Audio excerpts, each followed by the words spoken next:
Hi there, and welcome to another episode of Canada's Movie and TV Hosers. If you're watching this, thank you very much for joining. I'm one of your hosts, Gregory Barrett, and with me is my lovely wife, Christine. Hi. And this here is our special guest star, Fluffy Kitty. She seems to be in good mood so far today, although she looks a little bit cranky there on the screen. Looks like that. Maybe she's just fallen asleep. Okay. So this is a show where we talk about things in pop culture that we love. Yeah. New and old movies, trailers, different types of books, as well as TV and streaming. So you can always get in touch with us. Our contact information is down in the description below, and we'll include it at the end when we wrap up. If you enjoy this, feel free to give us the thumbs up and like the video. That always helps us out. And you can subscribe if you want. We're posting new media on this channel every week, usually at least like 4 or 5 times a week. So with all the different reaction videos and then new episodes and stuff that we do. So today, just breaking it down for you, we're going to go through a couple of trailers first. We don't really have any news to report because no one seems to want to hear the news, entertainment news. So we got the Simulant trailer. And I think this is a streaming movie. We got the final trailer for the Super Mario Brothers movie. And then we're going to go into some reviews. We're going to review episode 8 of The Last of Us on HBO. Which, man, isn't that great, huh? That series? Yes. The Last of Us, yeah. Then we're going to review the new episode of Star Wars The Mandalorian. Then we're going to jump into Star Wars The Bad Batch. Okay. And we're going to be talking about Star Trek Picard Season 3. Just watched it. And then we're going to do like a quick 5-minute segment of Chakotay's Odyssey. Okay. We might get into talking about John Wick again. As everyone's been saying, we've been reviewing the newest John Wick, the old John Wick movies, getting ready for the new one. If we have time, we'll review it later this episode, John Wick 3, Parabellum. If not, we'll review it on the next episode. And we just watched the movie yesterday as well. I guess we'll leave that for Sunday's show, maybe. Oh my goodness. I watched 2 movies yesterday. There's so much new stuff. We went to see 65. Yeah, we saw 65 with Adam Driver by Sony. That won't take very long to talk about. We could do it spoiler-free. Yeah, we could do some spoiler-free talks on that. Don't bother going to see it. Wow. Spoilers. Yeah. 65. What was the other one? Oh, yeah, Scream 6. I didn't see Scream 6 out. It's not really my thing. Yeah. Okay. We got a lot of things we're going to talk about today. Yeah. So let's jump into it. New trailers that came out this week. We got one for Simulant, which is not The Simulant, it's simply Simulant. Apparently, this is from Vertical Entertainment. It says it's getting a May 5th streaming release date. Oh. And then a June 2nd limited theatrical release. It looks like something else. It looks kind of like iRobot and like... Blade Runner. Yeah. Blade Runner, like iRobot, bunch of different things. AI. It almost looks like Robbie Amell's show, the show about him. Upload a little bit too. Yeah. He's in a car accident. It also reminded me of AI, the movie by Spielberg that you like. Yeah, it's a lot. Although the robots in this look very, I don't know, it's all over the place. I'm not really sure. It definitely looks interesting. As a sci-fi fan, I'm going to have to watch it. Normally, I'm not into movies about AI because for me, more often than not, I don't enjoy them, even if other people really do. So, but watching this, it's the names that attracted me to it. Okay, Robbie Amell. Then you got Simu Liu, who's Canadian, and he's Shang-Chi, so he's in this. And Sam Worthington from Avatar fame. For me, just the sci-fi nature of it, I'm gonna have to see this to see what road they're going down with the AI journey, I guess. Yeah. Just it looks interesting. So this is coming out for streaming on May 5th, and then a month later it comes out in theaters. Why is anyone gonna go see it in theaters if you can stream it a month earlier? I think they got that backwards. Maybe. You're supposed to release it in limited release and then on streaming a month later. Well, it has a bit Minority Report vibes too, and the creepiness of I can see that. Yeah, it looks a little bit. Anyway, I'm excited to see any new concepts or whatever they're coming up with. It reminds me of a lot of different properties as we've discussed, but it's just things that have been done before, but just in a slightly different way, and seems to be quite dramatic. It's about AI gone rogue, or maybe everyone's a simulant I according to can't this tell. trailer. What's going on I here? don't know. There's a lot of police in it, but they're driving normal cars. This It's not self-driving cars like in the Robbie Amell show by the looks of it. No. I don't know. Although those cars from that show don't look too far off from what we have now. No. They really don't. Yeah. It's They're just a not matter of working if out you can so good afford yet. them. I can't. The self-driving cars haven't worked out so great yet. So Simulant, I'm going to check that out. Yeah. And me I'm too. wondering what it's going to be released on here. Oh. It said at the end, one of the things it said was Crave. We get that here in Canada. We get Crave. Yeah. That's how we get HBO.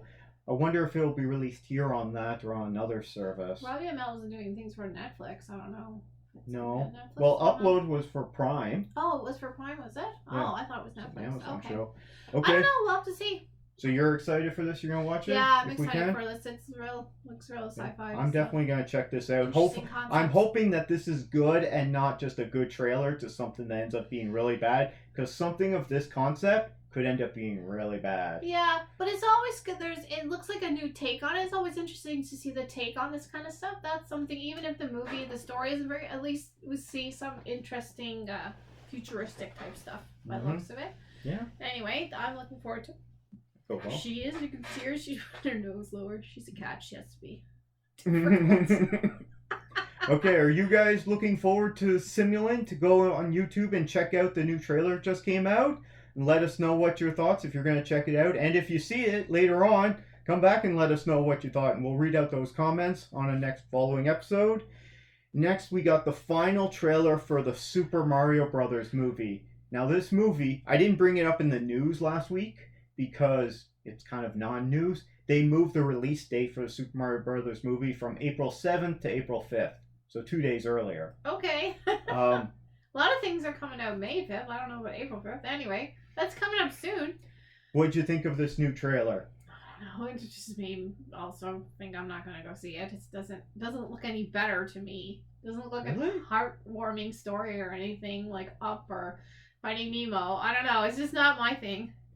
I think this could be the next Lego movie, and this could make a lot of money. I don't think it looks clever. Telling ya. It doesn't look clever. This could be an animated movie that's as good as the Lego movie or Spider-Man Into the Spider-Verse, and this could end up making $1 billion or more because a lot of people have a lot of people just nostalgia like the game. and memory for the games and these characters, and this is a movie that not only people who have nostalgia for it, so Gen Xers and Millennials who would have nostalgia for this, they can go, but they can also take their kids to it. This could make a lot of money. Doesn't look very good. Doesn't look clever. It doesn't look witty like the Lego movie. I mean, those are clever movies and they're enjoyable for adults and kids. This just looks kind of... It doesn't look at all like I would want to see it. I don't have any nostalgia for that. Just looks like if you play the game, you get to see the game in a movie, and that's it. I mean, it's the same kind of like Transformers. I loved Transformers as a kid. I was excited to see the movie, and then it sucked. Basically, it doesn't look funny. It doesn't look that clever. You didn't like the jokes that are in it? Seems basic. I had the opposite reaction. I'm really looking forward to this. The I mean, I grew up playing those games. Yeah, the nostalgia. I read those Nintendo Power magazines as a kid. I mean, this is exactly what I want to see. I don't want to see I don't want to see the live actions Bob Hoskins and what's his name? I have no idea. Who played Luigi in the movie there? It's not John a thing. Leguizamo. It's not a thing. John Leguizamo. This is I don't want to see that. That movie was not good. You go to see it and it's really funny, like the Lego movie. Okay, I'll go to see it. Telling But you, it doesn't look that way to me at all. I think that if this movie's good, now it all depends on if the movie's good. It doesn't look If it's funny. crap, then this ain't making much money. But if it's good, then this could make a lot of money. Looks like because adults and kids will want to go see this. Well, it looks like it's gearing towards a 10-year-old audience, whereas the Lego movies, the adults and the 10-year-olds can watch it and There's enjoy a lot it. of so many references to all the various games and properties. It doesn't look... And if you don't know them, you're not going to pick up on that. But people who know that get a lot more out of this. It doesn't look witty though. It doesn't look smart and witty. It's got a lot of funny people in it. Yeah, I know, but the writing... Apparently it's not winning you over. No, it's not. But it's already won me over. You got Chris Pratt playing Mario. You got Anna Taylor-Joy as Princess Peach.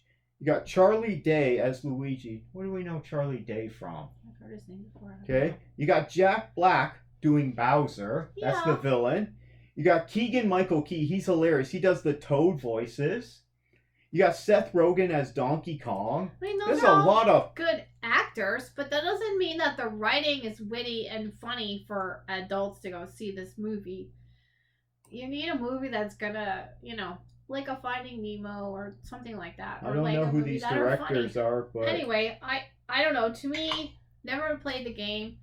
Doesn't look good to me at all. The trailers make it look amazing to me, so I'm definitely going to go check this out. And you watch. If it comes back, okay, if we're here in May or in June, and this movie, Super Mario Brothers, made $1 billion, guess who called it first? Right here. Yeah, I'm not saying it's not going to make that. I'm just saying it doesn't It is look March good. 10th. I called it. Just because people want to see a game they play doesn't mean the movie is good. Mm-hmm. It doesn't look good to me. Looks great to me. Okay. Is anyone out there excited to see the Super Mario Brothers movie, which has been moved up by 2 days to April 5th? Ooh. If you're excited for this, if maybe you're nostalgic for this stuff, maybe you're like Christine and it's just not your thing. Like wasn't for your generation. Looks like another cartoon to me. Let us know your thoughts down in the comments below and we'll read it out on the next episode. Oh, you mentioned Transformers that you love. I got great news for you. Yeah. Oh no. So I went to go see Scream 6 last night. And at the beginning, they played the trailer for Transformers Rise of the Beast that we did a reaction to, I think 2 or 3 months ago. Really dumb looking trailer. They played it in the theater. I didn't even watch it. I was like, oh man, I've already seen this. Why is the gorilla now a machine? I don't know. I mean, cars, yes, are machines, and they could... Okay, that makes sense. Robots, cars, it's not that far off. Our cars are run by robot machines right now in them, I mean, you can't even fix your car anymore. You can't tell what's under there. But, I mean, gorillas, they don't have machinery. Why are they turning into Transformers? And why do no they one talk? in the theater said anything, so no one was angry like you about this trailer. Not that I could tell. It looks so damn I just foolish. thought it was...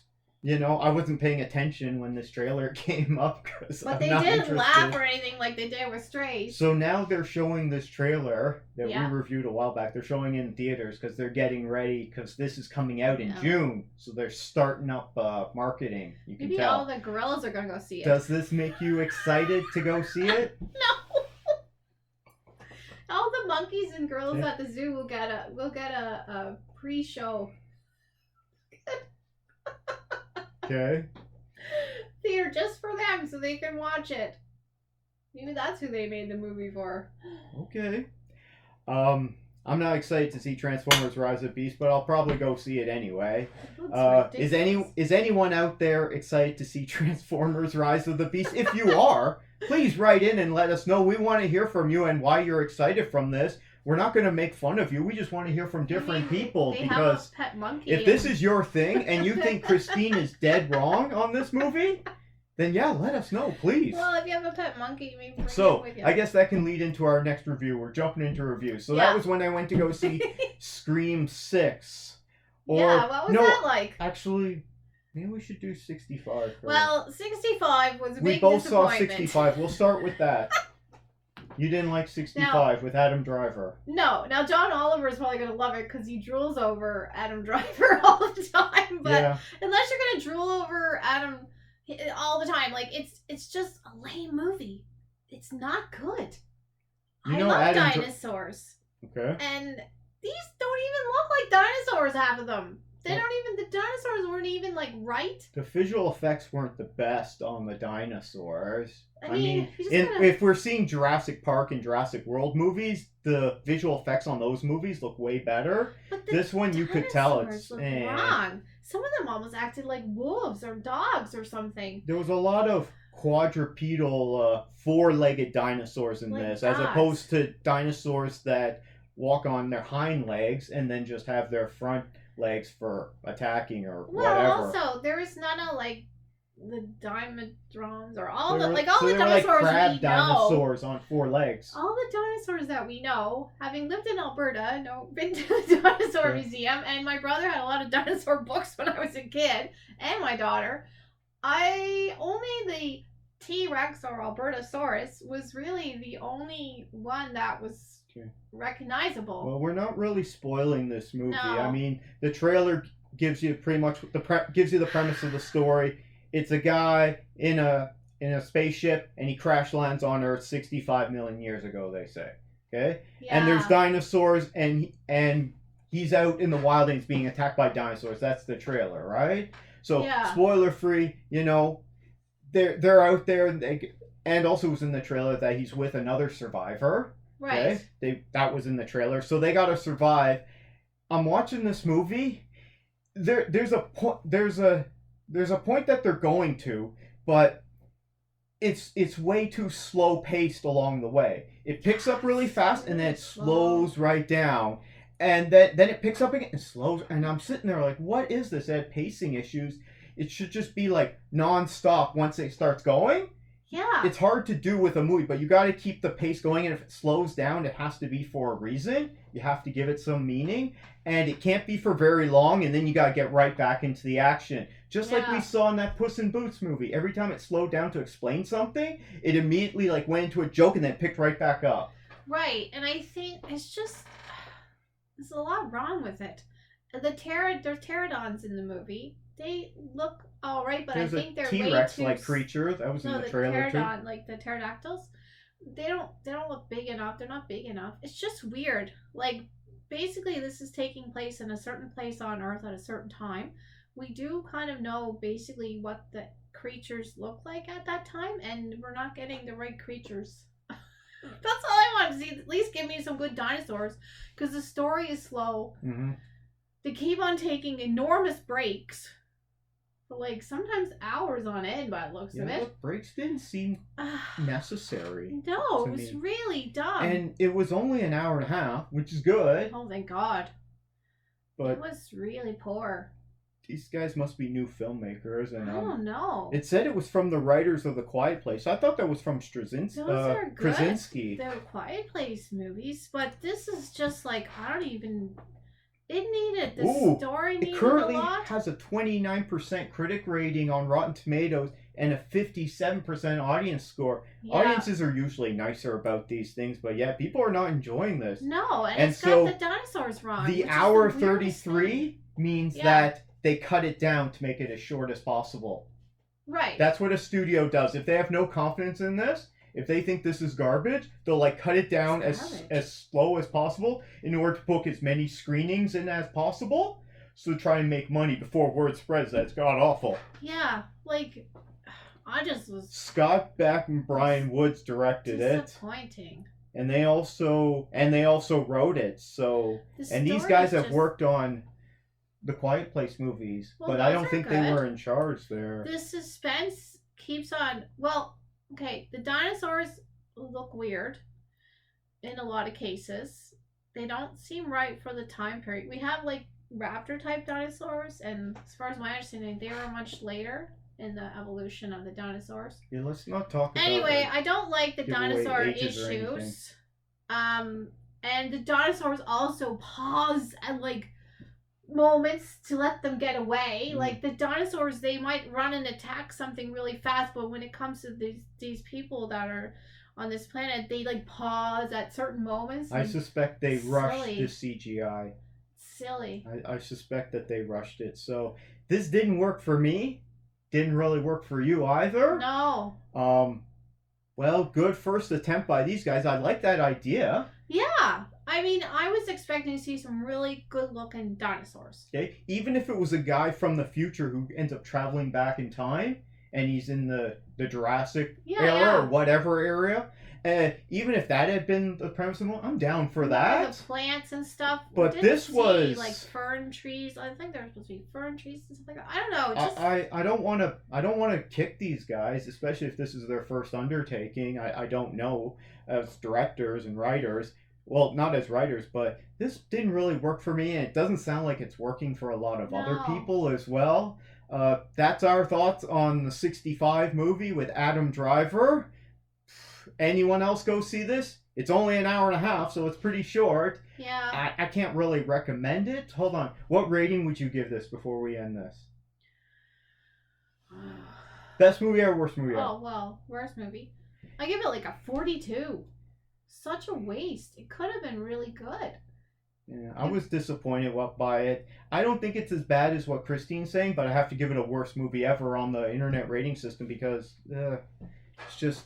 Yeah. It was kind of a waste of my time. And then I had to wait around to go watch Scream 6. And let me tell you something. Was it good? If you think 65 is bad, you didn't get to see Scream 6 all like 2 hours and 5 minutes of it. It's long. That's long for a horror movie. Normally that's the treat of a horror movie. It should be an hour and 20 minutes. 2 hours, 3 minutes. It currently has a 70-cent critic score 77, yeah. and a 94% audience score. I did not enjoy this at all. Like the Scream. Well, you've seen some of the Scream movies before? I think I've seen like the first one. I saw the first one. Yeah. And I laughed at it. And then I saw a Scary Movie and I laughed at that too, but I haven't bothered. I missed 2 through 5. Oh. People said 5 was good. This is not a franchise I'm interested in, so that's probably why I didn't enjoy it. I'm not really a horror movie kind of guy. Me neither. This is going to be a spoiler-free review. I did post a reaction, and I said that this film is very self-aware.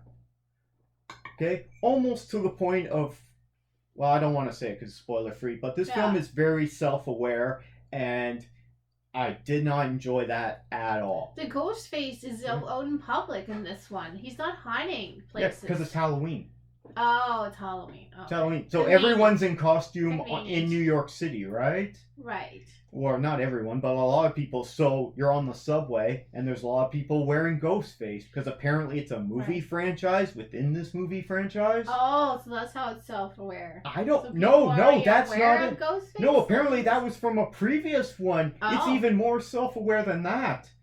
And this movie was it was tried to have some parts that were really tense and creepy. Wasn't tense at all. Oh. Okay. There was nothing creepy about it. I didn't find anything about it scary. In the trailer, I saw this scene with Courtney Cox on the phone, and there's a guy behind her, and then all of a sudden the guy's like taken out. That looked a little scary. Was that scary in person? Not really. Okay.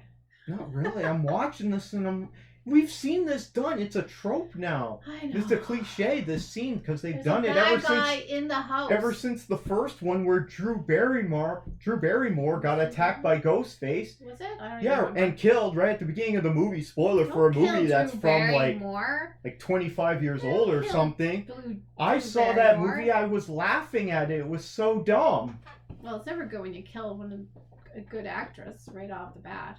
No, that was supposed to be the shock of it because she was only in it at the beginning. I don't know. And then it went to Neve Campbell, who's not in this one, because who was it? She must be. It was Universal. No, Universal didn't want to give her enough money to come back. So, and she said, okay, if you're not going to pay me enough, like if she wants a certain amount to come back for Scream 6, she's done a bunch of these. She doesn't have to, and if they don't want to pay her, they don't have to. It's their movies. Things going on. She'd have to uplift her life and they're just focused. They just focus on the other characters. Okay. Because I mean, it's got Jenna Ortega in it. It's got new people in it. Yeah, that's why people like it. It's got her in it. Well, there's new and old cast members because apparently they introduced the new cast, I think, with 4 or something. So there's the old crowd of Courtney Cox and Neve Campbell, and then there's the younger crowd of Jenna Ortega and Melissa Barrera and Mason Gooding. I don't know. This movie seemed really rushed to me because the last one just came out 2 years ago, and I think they really rushed this. They had to do this all through the pandemic, and it showed that they rushed this. So, I don't know if this is going to make a lot of money. Maybe people out there are really big fans of this. If you like the franchise and you're into it and you're into the characters, you like to see your characters, I suppose. But it wasn't scary at all. It was more slasher horror. Yeah, I don't because with like the stabbing, that. right? And the blood. I like something that's creepy and you can't tell what's really happening. Says it's horror, mystery, thriller. It's not a thriller. It's maybe a slasher, a little bit of a gore horror.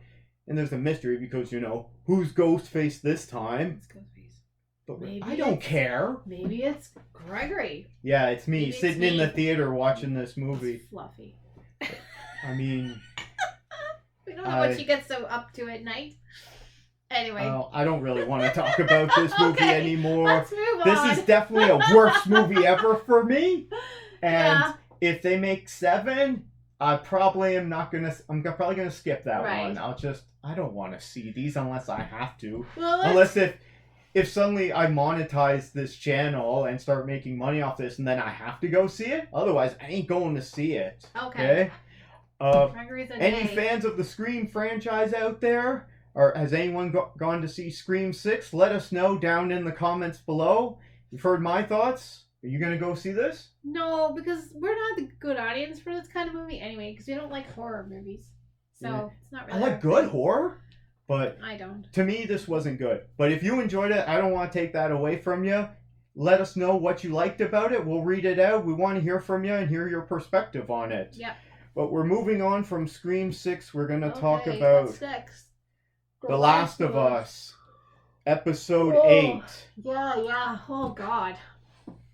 Well, we don't want to give any spoilers. It's a heavy one. No, we can spoil this. I'll put up the alert. It came out a week ago. I know. We're getting the last episode in 2 days. It's a heavy one. Spoiler alert. It's a heavy episode. Mm-hmm. It's got that creepy guy in it. He was in the... Was that called the New Pope, or he was in that as well? It has the guy. He's a religious person, and so since we're spoiling this, Ellie and Joel, they're still out in the middle of nowhere. Joel was injured very badly. He's been stabbed in the stomach, and Ellie was caring for infected, and they're out in the snow in the woods. And they basically hide in a house in a suburb that's abandoned. Mm-hmm. And last episode, he was telling her to run and leave him and go back to his brother. It was all flashbacks to her and her friend. But that's far for her to go back to where his brother is. It's been a far journey, and by herself. She does have the horse, but still, that would be a lot because even the two of them got into trouble. Mm-hmm. And that's how he got stabbed. But this episode, she goes out hunting. Yeah, so she's there. She's trying to look after him. She goes out hunting. She's good at shooting, and so she meets the whole point is she meets these crazy people from this isolated religious community. Well, it's not necessarily a religious community. It's a community dominated by a man who is. Yeah, he's using the word of God for his own methods. Yeah, it's a cult. Well, the people have no other place to go. And these people want to survive, they have no other place to go. He's in charge, and he's some religious nutcase. He's basically, I don't think he's religious at all. We get that in the episode. He's just using that to for his own purposes. And he's got these vulnerable people that don't have anywhere else to go. And he is like the rule of law in this place, which is really terrifying when you see that. And he's a very terrifying character. Yeah. Well, Ellie gets involved with them. She is able to get medicine from them, antibiotics for Joel to help him out. Thank goodness. The problem is they come hunting for both of them. And really she gets taken. Yeah, and he wants to take her as his wife or something. And we learned that they've had to resort to cannibalism to survive. Yeah. So that's probably why they stabbed them in the first place, because they were probably trying to get them to bring them back for food. Because it didn't. Yeah. Anyway. Maybe. Well, they were out hunting, and then. Well, she was the one who got the deer. It's a lot. And she gets traumatized, and finally we see her getting traumatized. But Joel has to come after her and rescue her, and man, there's some powerful stuff in this episode. Burns down the whole place. Ooh, yeah. So I don't much know for that. Was in Jasper? It looks like it was filmed in Jasper. And a lot of guys got shot.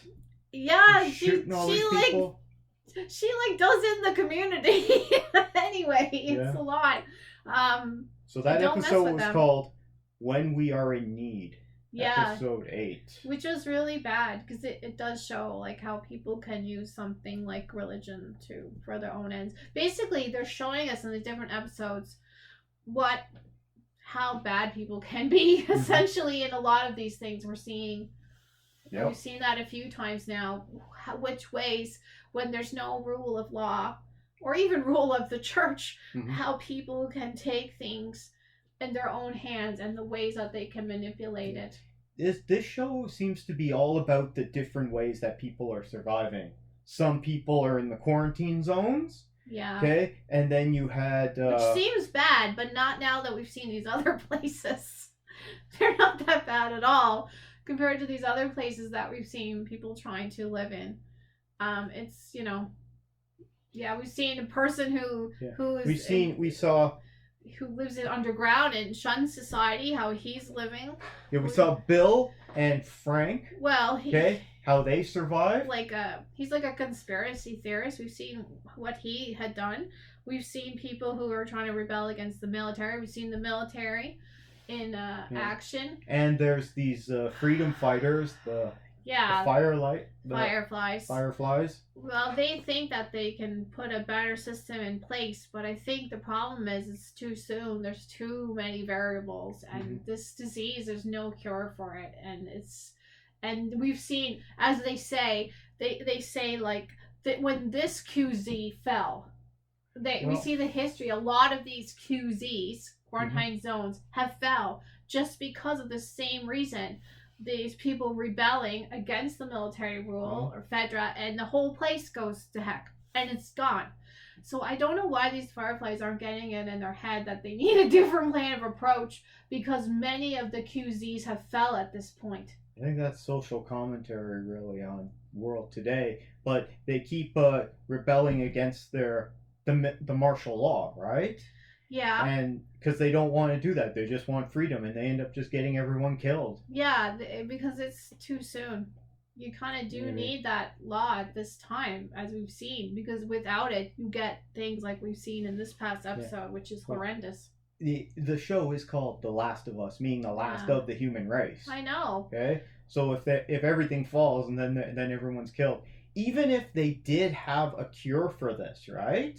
So if to make everyone immune, okay, they could still kill you, they could still maul you, right? Yeah. But they just can't make new ones out of clicker zombies out of people, right? If you're immune, but they could still beat you to death, right? Yeah, I suppose so you'd still have to beat them militarily. So even if suddenly they came up with a cure, if they just stumble upon it, right? You're not out of the woods. Right. You still gotta fight them. Like, we have, not only do we have most of the world's population has died off, that's happened in other scenarios, but in this, they have died off, but now we still have the threat constantly, every day, still there. So until that threat is, you can't really survive or you can't really grow or thrive until that threat's over. You still enjoying this series? Oh, I do. I got my heart in my mouth when I'm watching it. Oh my god. You wouldn't want to live in this world? No, it's not the zombies, and it's somebody else. Anyway, no. Even in the quarantine zone at the first episode, seemed pretty rough for them too. He's having to take jobs where he's like cleaning out like dead bodies. Yeah, they're throwing out dead bodies, and then the next one, the next job he was going to get was like cleaning out the sewage pipes. Yeah, I fell in a sewer system at work before. I can handle it. That's a rough life there. My boot got stuck. My boot was in the sewer. My foot was out. What do I do? Put it back in? I can deal with that. But I don't want zombies coming out to me. So you're okay with some sewage as long as there's no clicker fungus zombies. Yeah, well, I can't run very fast. Okay. I'm still really enjoying this show. This was such a powerful episode. Each episode has been so good. and it's almost like they keep topping themselves each time. Oh yeah, they're like, this was amazing, and then suddenly they're able to top themselves. This one was a lot. We're gonna have to. Ellie's needs some like big therapy after this. After it's done, we might have to like watch all 9 episodes like within like 3 or 4 days just to. We did just go back and watch the first one again this week. Pick up a lot more. There's so much going on. Yeah, and I really enjoyed doing that too. Yeah. Actually, I think I might start rewatching some series that from past couple of years. Not necessarily HBO stuff, but just to review it. Just to refresh myself on it, and then I might do a quick review here because it's old and then we can spoil it. But anyway, that was our spoiler-free review for The Last of Us. Our spoiler review for The Last of Us Episode 8. Watch it with the lights on. Stay up and watch it late at night. Like I do. I'm going to look forward to when this is over. Oh my god. And I don't have to stay up till midnight to watch this and post a reaction video. I would be up till 4 a.m. because I wouldn't be able to sleep. I'm usually pretty tired by then. I just pass out. Is anyone else watching The Last of Us on HBO? If you're not, what are you doing with your life? I mean, come on. Yeah. Watch The Last of Us. This last episode, it's called Look for the Light, and it's coming out on this Sunday in 2 days. Let us know what you think about this series, whether you like it or not, down in the comments below. We want to hear from you. Okay, that's The Last of Us. Now, what do we got? We got Star Wars The Mandalorian Season 3, Episode 2. Yeah. Whew, there was a lot in this episode, too. In this episode. I have a lot of questions about Mandalore. Now, are we going to spoil it? Well, we have to start to say what it's about. I suppose. We got to talk about some spoiler review alert for The Mandalorian. This will be a spoiler review. Yeah, they're going to Mandalorian, which we knew from the trailer. Yeah. So Mandalore is covered in this, like, crystal junk like or something. Malak. I can't remember what happened to Mandalore. We saw it in Clone Wars. It's covered with this giant crystal, but we see in this episode, you can get down into where the city was, and the city is underground and it's all destroyed. I don't think it was underground before.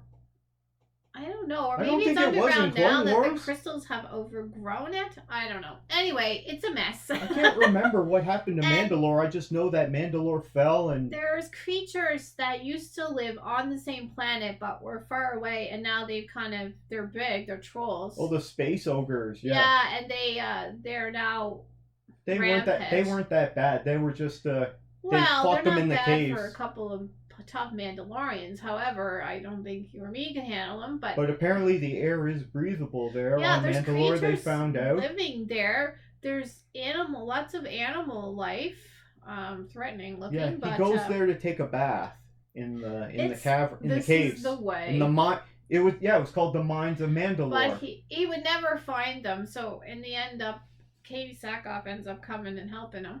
Yeah, he gets in some bad straits. I'm kind of like confused as to why that creature was there. This robot, was that a mining creature? Like, why is that creature stuck down there? I thought it was Krang at first. I thought it was going to come out and just be a little brain Krang. It looks like a Dalek or something, and it's like a hermit crab alien, and it lives in a robot body and has various robots it can go into and have it like a hermit crab, and it's quite tough, and it traps him. It traps Din Djarin, but then it... I think it could have crawled out of there. Why is it hanging out down there? I don't know. What happens is Grogu leaves with his ship and gets Bo-Katan, and then Bo-Katan comes and saves them. And she's supposed to be around 50, I think, in this time of the Tar. Like that. This time period of Star Wars. She sits on her princess throne. She just sits on the throne all the time with no one there to... She might have like hemorrhoids or something. It's like made of stone. Yeah, it does have a lot of pillows on it, but I don't think it'd be comfortable. Why is she just sitting on that throne all the time? She doesn't have a TV to watch or anything. She's just sitting there, not doing anything. So apparently, she was definitely up for going to Mandalore and rescuing Din Djarin. Yeah, so it's interesting. And now she has the Darksaber because this creature... No, he has it back. Captured it. Well, she gets it because the creature had thrown it out. He basically disarmed him, and it looked like it's sort of like a spider in a web. It's injected him with something that put him out, and I don't know what its plans were. It's starting to transfuse his blood. I don't know. I didn't get what that creature was, but it had a lot of resources, and I gotta think that creature would probably, maybe is it trapped there? It seems like a very smart creature, but anyway, it's trapped somehow in these bowels of You're talking about that crying creature? Yes. I don't know why it's there. First I thought it was like old mining equipment or something. I'm looking up on my... and that it sprung to life and thought he was a rock to mine or something, but it's actually like an alien that's inhabiting a robot. Anyway, I don't know why it's there, but it's dangerous. Anyway, and in the end, he doesn't realize it's a deep pool. They don't have the depth markings. No. Yeah, he goes for his bath, and then he takes a plunge unexpectedly. And it's like a 80-foot drop or something. And she has to go and save him. He doesn't realize there's no depth markings. No, he got pulled under by that creature. What the hell was that creature? There was no, when he stood, I don't even think he didn't get pulled under. I think he just sunk because it just drops. No, I think it grabbed him. He's got armor on. He sunk to the bottom. She had to go down and pull him back up again. He didn't realize that it's a deep end. I didn't know it was so deep. Yeah, anyway, and he sinks. The creature is there, but they described that creature was tamed by a long time ago. They see it as she's flying out rescuing them. It doesn't try to hurt them. Yeah, he just doesn't realize, he's not used to swimming, I suppose. You do have to know if there's a drop or not when you're swimming. I guess he didn't ask. But she also didn't tell him either, so I don't know. Maybe previously it had more of a shoal, but it's like a 90-foot, 100-foot drop or something there. Yeah. So there's this giant creature down there. I don't know what the hell that is. But since you mentioned the Darksaber, I wasn't going to bring this up, but on Twitter this week I was just searching for it, but I couldn't find the right one. Someone asked if people would want to see a story about the guy who made that Darksaber. Right. The first Mandalorian Jedi named Ter Vizsla, which we have heard that name before, I believe, in Clone Wars. Is he the guy that also tamed this creature? Because they said there was a guy that tamed this giant creature that lives down there. I don't know. The creature's all by itself down there. It's really lonesome. Anyway, I don't know. But it's all interesting, this Mandalorian stuff. I find it interesting. And what we see, though, in this episode is important. Bo-Katan sees and remembers the way because she was of the ruling house and she really has no kind of patience. She did rule briefly. Yeah. Mandalore, she mentioned this after her sister was killed. Sistine. Basically, it's gone up. Mandalorians have gone up into different areas and he's in this very strict group and she kind of saw that as like pageantry or like something just for display for the citizens. She has a lot of hard feelings towards him and a lot of hatred towards him, toward Din Djarin, because the Mandalorian sect that he belongs to is an offshoot of the Death Watch clan, which she fought against and was partly responsible for the fall of Mandalore. But we saw in Clone Wars, right? But she also remembers, like... They're the people... Apparently, they've now decided you're not allowed to take your helmet off. But back then, the Death Watch, they were taking their helmets off all the time. The thing was that her father died and fought for Mandalore, and when he's telling the story, and she's realizing, I've thought of all this stuff as just like pageantry. Mm-hmm. But she's realizing, people really do put their faith in it. It's their religion, and I guess she's it seems like she's putting more reverence into it when he says this is the way, when she says her father fought and died for the planet, basically. Anyway, it seems like she's realizing that... You think she's starting to get really patriotic for her homeworld and she's going to take it back? But she's very cynical and she's been saying all that stuff is just hooey, right? It's almost like someone saying, I believe in ghosts, and she says, oh, that stuff is hooey, right? Mm-hmm. It's sort of like that, and she's realizing that this is actually her culture and her heritage, and I think she might be, I don't know, more open to it. Well, we're supposed to see a whole bunch of Mandalorians later on, and we got the idea from the trailer that it was mostly going to be about Mandalore. Right. Although, are they going to go back to Mandalore? Because I'm pretty sure they're leaving there right now. If they're looking for armor, there's a whole lot of it on the planet, all the dead Mandalorians, you see a whole bunch of their armor all just strewn on the ground. There's a lot of... Not all of that is Beskar, though. No, but there's a lot of it. Some is deteriorated. So if they need some of it, it's there. Maybe he'll go back to the Death Watch cult there, and he'll be like, okay, here's my selfie that I took of me swimming in the waters. Well, Bo-Katan, because he has to bring back proof. So I just figured he'd take a selfie. He'd jump in the pool, wearing nothing but his helmet, and then take a selfie. Be like, hey, here's proof I was. Yeah, maybe he's got to get I was in the water there. Bo-Katan to come and say, yes, I had to rescue the guy because he didn't realize that it was like 100 feet deep. He's kind of dumb, and he was wearing 100 pounds of armor. You do sink. Anyway, he's not a swimmer. He didn't grow up at a school with a pool or anything. That's only the second episode. He grew up on a moon in kind of harsh conditions, so I don't think there was a lot of swimming in his past. That was only the second episode. It was, wasn't it? It seems like a lot so far. A lot. And anyway, it was quite interesting. And of course, the Baby Yoda came to the rescue and zoomed out of there, and he gets really interesting. We see the Baby Yoda really scared in this episode, and he's more like a kid in this episode, like how he gets really scared and he doesn't know if he should keep on going. He's saying more. He's like making more noises, like a baby would, but he gets really scared in this episode. So that was interesting, even though he's the most powerful being. Maybe around. Well, what he can do, and he does use his powers in this episode and throws like one of those creatures like 50 feet. Yeah. Anyway, and he didn't pass out this time. No, he's not. He's better at it. He mastered it. It seems. We know that we're gonna see flashbacks to the Jedi in Coruscant there. Oh, are we? With the fall of the Jedi Temple on Coruscant. Oh. It was in the trailer. Oh, okay. Okay, that came out months ago. So we're gonna be seeing some of that stuff. Man. Anyway, this show is really good. I enjoyed it.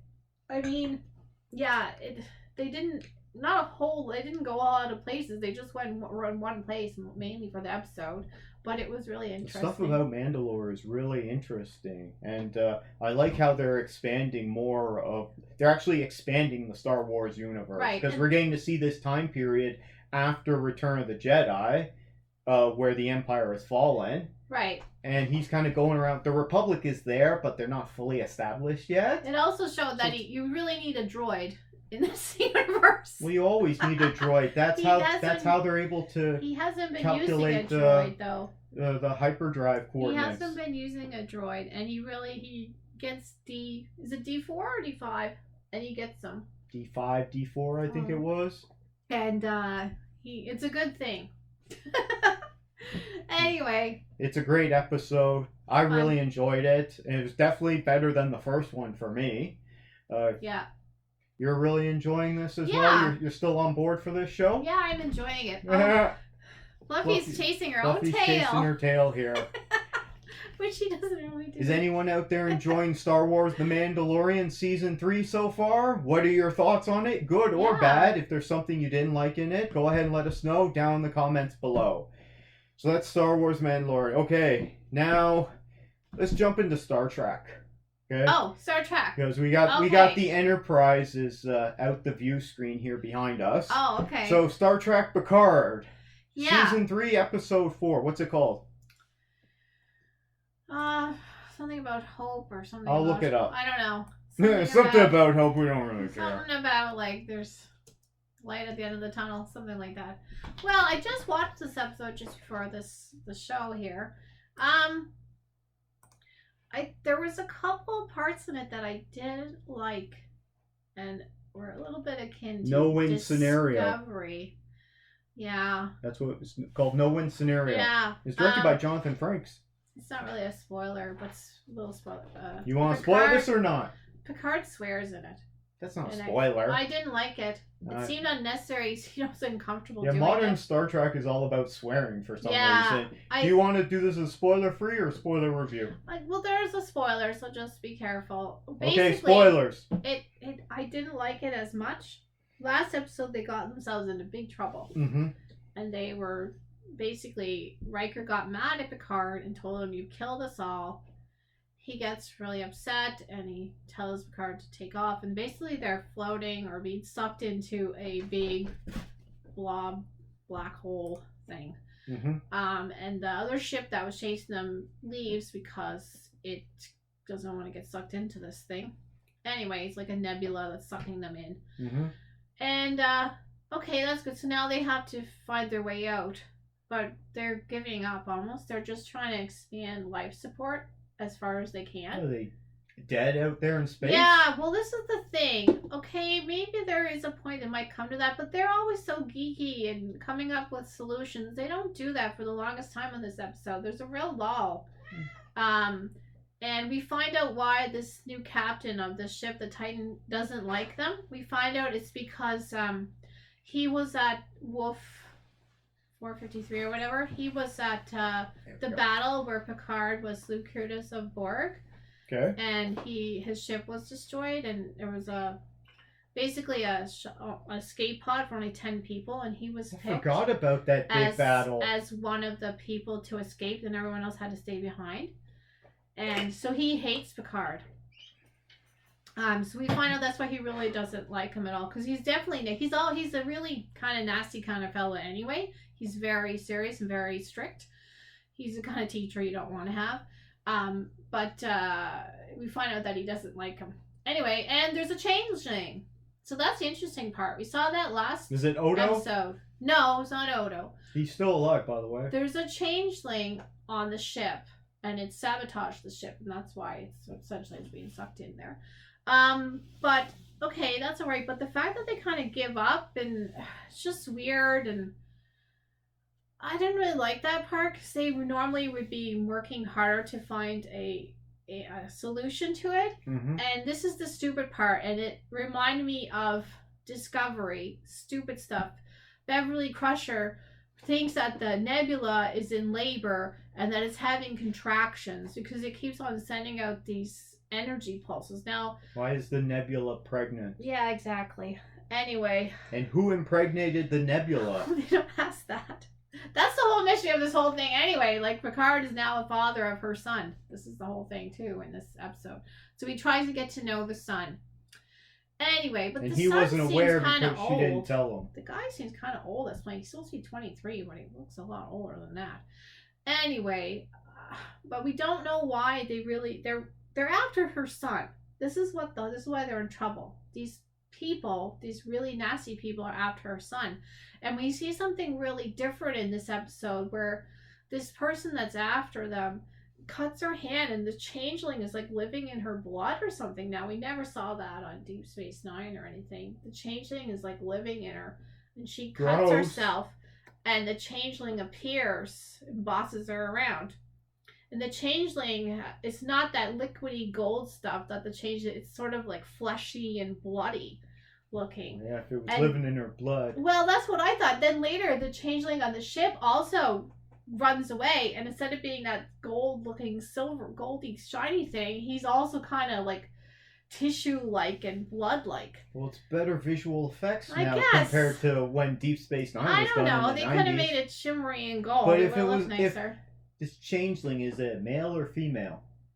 We don't know what it is. It's inhabited a bunch of people. And it's inside people. Can't they just, crap it out? Well, Seven gets it. She gets it in the end. No. But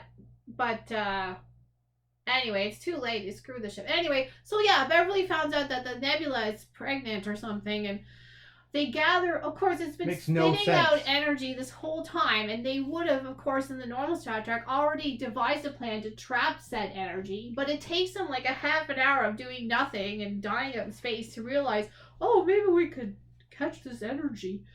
Which was lame. It was Discovery-like, if you ask me. Maybe some of their writers went over to this show. And they have Picard swearing in it. He says the F word. I know, it's just, like, Riker swears once in a while. That's alright, but it's just stupid. Yeah. Anyway, and in the end, the ship gives birth to squids. The nebula gives birth to squid things. Yeah. You want to turn that off there, please? No, I can't. That's our child calling me. It's on mute. So, she can wait. You didn't enjoy this episode? Not really. I really enjoyed the series so far. I felt this episode was very weak in those ways. Is this the worst episode so far this season? I didn't like him because this was swearing. episode 4. He doesn't swear. I didn't like the swearing, and I thought this was really dumb that the Nebula was pregnant. Yeah, it sounds really dumb. It does. I mean, yeah, maybe say the Nebula. It's not a nebula. It's actually like was it knocked up by some random passing asteroid field or something? It was more like how a squid or like eggs in the ocean would hatch and hatch into these squid-like creatures. Wasn't that it was pregnant? It was more like spiders in a clutch that released. More like that. Anyway, I thought that was dumb. They would have been trying to trap the energy right away. Mm-hmm. The rest of it was okay. Sound really upset about this. I am, because I was really enjoying the series. I thought this was a poor episode in those ways. I still like some parts of it, but it let me down. Okay. I don't have any comments on it because I'm not watching this and I don't intend to. Anyone out there enjoying Star Trek Picard Season 3? We want to hear your thoughts. Did you enjoy it more or less than Christine did? Because it doesn't sound like she enjoyed it that much. Let us know your thoughts down in the comments below.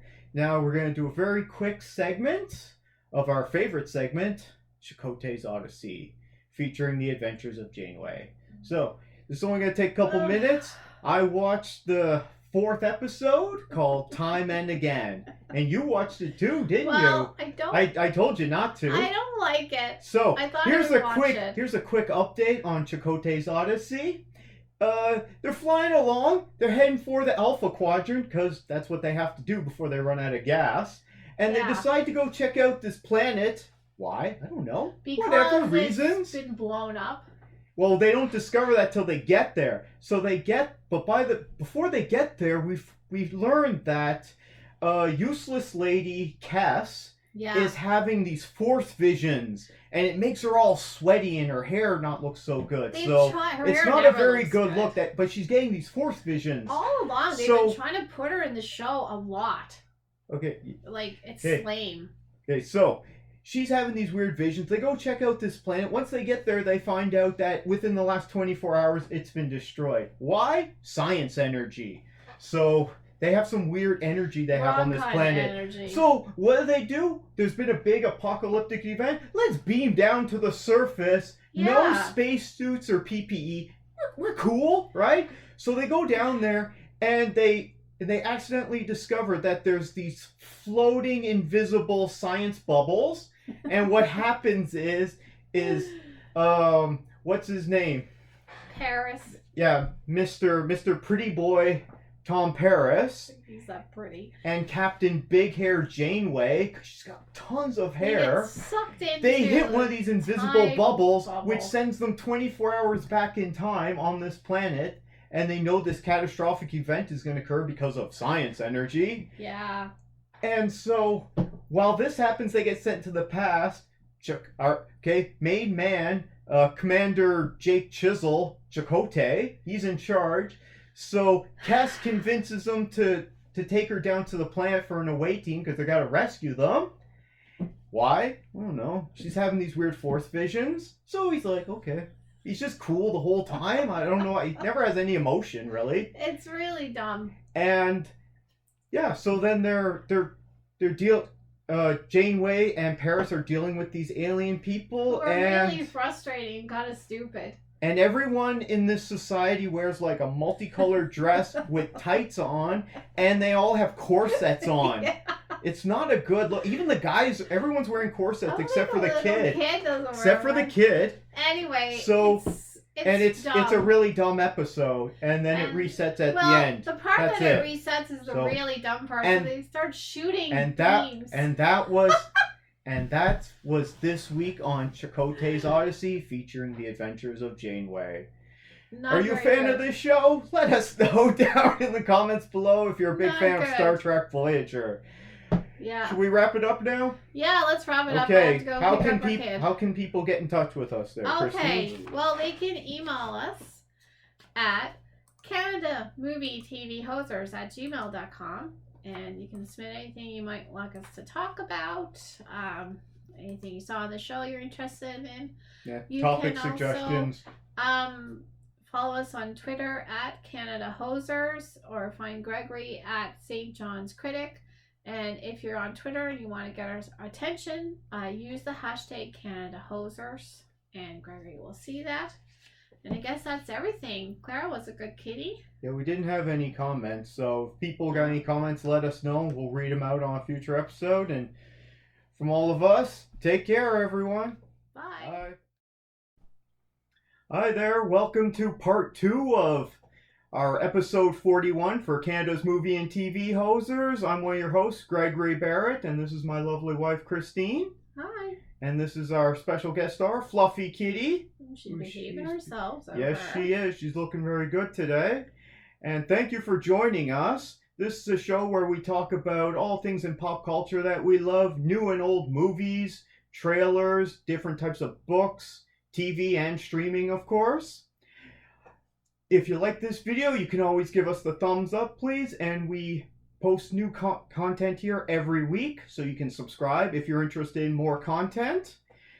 To break down this show for you today, we got a little bit of news for you we'll go through. Then we got 2 trailers we're going to talk about. Now, in part 1, we mentioned we were going to talk about Star Wars The Bad Batch, Season 2, Episode 12, and we forgot to talk about it. It's called The Outpost. So we're going to talk about that today. And we're going to talk about Champions with Woody Harrelson that just came out this weekend. I saw yesterday. We're going to continue our saga of the John Wick series. We saw John Wick 3, Parabellum from 2019. We also saw 21 Jump Street from 2012. I think that was one of your favorites there. Yeah. We saw 7 from 1995 last night. There's going to be a quick, couple-minute update on Chakotay's Odyssey. Oh, jeez. And then Christine's going to review a book called The Narrator by K.L. Slater. Yeah, it's an audiobook. So we're going to jump into the news. Did you have any news for this week you want to share? No, but I just wanted to explain to our viewers what we're doing now. Normally we have an episode we do on Friday, an episode we do on Sunday, but this week we're combining them into one big episode. One long 2-hour episode. So that explains the different change in format. That's why we have a part 1 and that, part 2. and I've been having a lot of software issues with editing software. Yeah. So now I have to learn how to use this really complicated software called DaVinci Resolve. Because I don't know anything about editing footage. I'm learning all this stuff. Anybody out there that does know of a better software that Gregory might want to use, let us know no, that's in the the best comments one. below. Well, DaVinci Resolve. DaVinci Resolve is the one that everyone uses, and there's a free and a premium version you can pay for. It's just very complicated, and I don't know much about this stuff, so I have to learn it. If you do know of one that it might be helpful, let him know. Okay. So jumping into the news then. We got some Marvel news. You want to hear about Marvel news? Okay. Okay, so we're getting a Daredevil series on Disney Plus. It's called Daredevil Born Again. No, I didn't know that. What about the old Daredevil series? Well, then that was really the Netflix good stuff. Yeah, I really enjoyed that. We've seen recently in Spider-Man No Way Home, as well as in the She-Hulk series, that Charlie Cox is back as Daredevil. Yeah. But it's a different Daredevil. It's not the same one. Oh. I mean, he's wearing the yellow suit. But why would they change that when it was so successful? Because it's for Disney, and that was R-rated Netflix stuff. Well, it was good. Yeah, and a lot of people like it. Well, did you finish watching those Netflix series? Because I didn't. I tapped out on most of them. Yeah, I did. I watched them all. I never saw season 3 of Daredevil. Iron Fist, which really sucked. Oh, man. That was when I started to tap out. Because we got season 1 of Daredevil on Netflix. Yeah, and Jessica. Okay? And it was good. Then we got Jessica Jones, which people were like... Did we get that one first? No, it was Daredevil first. Oh, okay. And we got Jessica Jones, and I didn't enjoy that one as much. It was all about PTSD. You enjoyed it. A lot of other people enjoyed it. Just didn't work as well for me. Then we got Daredevil season 2. Mm-hmm. Then we got Luke Cage. I think Daredevil was the strongest of them, but I still did enjoy those 3 shows a lot. The first season. The second season wasn't as good. No, but it was still good. We got... and the soundtrack was Then we all got Iron Fist did, and I was like, oh, jeez, such a letdown. Iron Fist, man, go home. So excited for that, and they did not do a good job on that. No, that was a letdown. Okay. I mean, if they're redoing Iron Fist, that might be a good idea by Disney, but to redo something we just got that was really good, and it just only ended. Well, that's why they brought back Charlie Cox, but it's a different interpretation. So... And then after Iron Fist, we got Defenders, I think. And I stuck around for that, and that wasn't that great. I didn't even know what that was. No, we watched that together. It had Sigourney Weaver in it. It was the Hand was digging a giant hole underneath New York City, and the Defenders had to come in and, do some violence in more New York hallways. Oh my god, I don't even remember. Block that out. And then after that, I kind of tapped out. I don't remember that at all. I never saw season 3 of Daredevil. I never saw season 2 of Luke Cage or Jessica Jones or Iron Fist. I believe I watched them all. You went back for season 2 of Iron Fist? I watched Iron Fist. It was so bad, but it's still... No, that was the first season we watched. Oh, maybe I didn't watch the second season of Iron Fist. Oh, what's the other one? The guy, the Punisher guy. Yeah, the Punisher. The Punisher. So that's actually part of our news. So we've just been recapping so far. The news is that while we're getting a Daredevil Born Again series on Disney Plus, not this year, because things are getting pushed back. I'm not sure when we're getting it, but news is that John Barathol is coming back as the Punisher. Okay, I did enjoy the Punisher as well. I watched season 1 of the Punisher, but man, it was dark and was depressing. Really dark, but it was good content. I think it was. I have a positive outlook on it. Every time I sat down to watch it, it was like, okay, I'm gonna be depressed for an hour. Yeah, it was a bit heavy. Because he'd be like, oh, so sad. His family's dead and brutally murdered. Much better than Iron Fist. So he's coming back. However, they haven't given us any news on characters of Karen Page or Foggy Nelson, so apparently those actors are not coming back as far as we know so far. Are they coming back for later seasons? Are they being recast? I don't know. But so people are not exactly too pleased about that. I'm not too pleased. Yeah,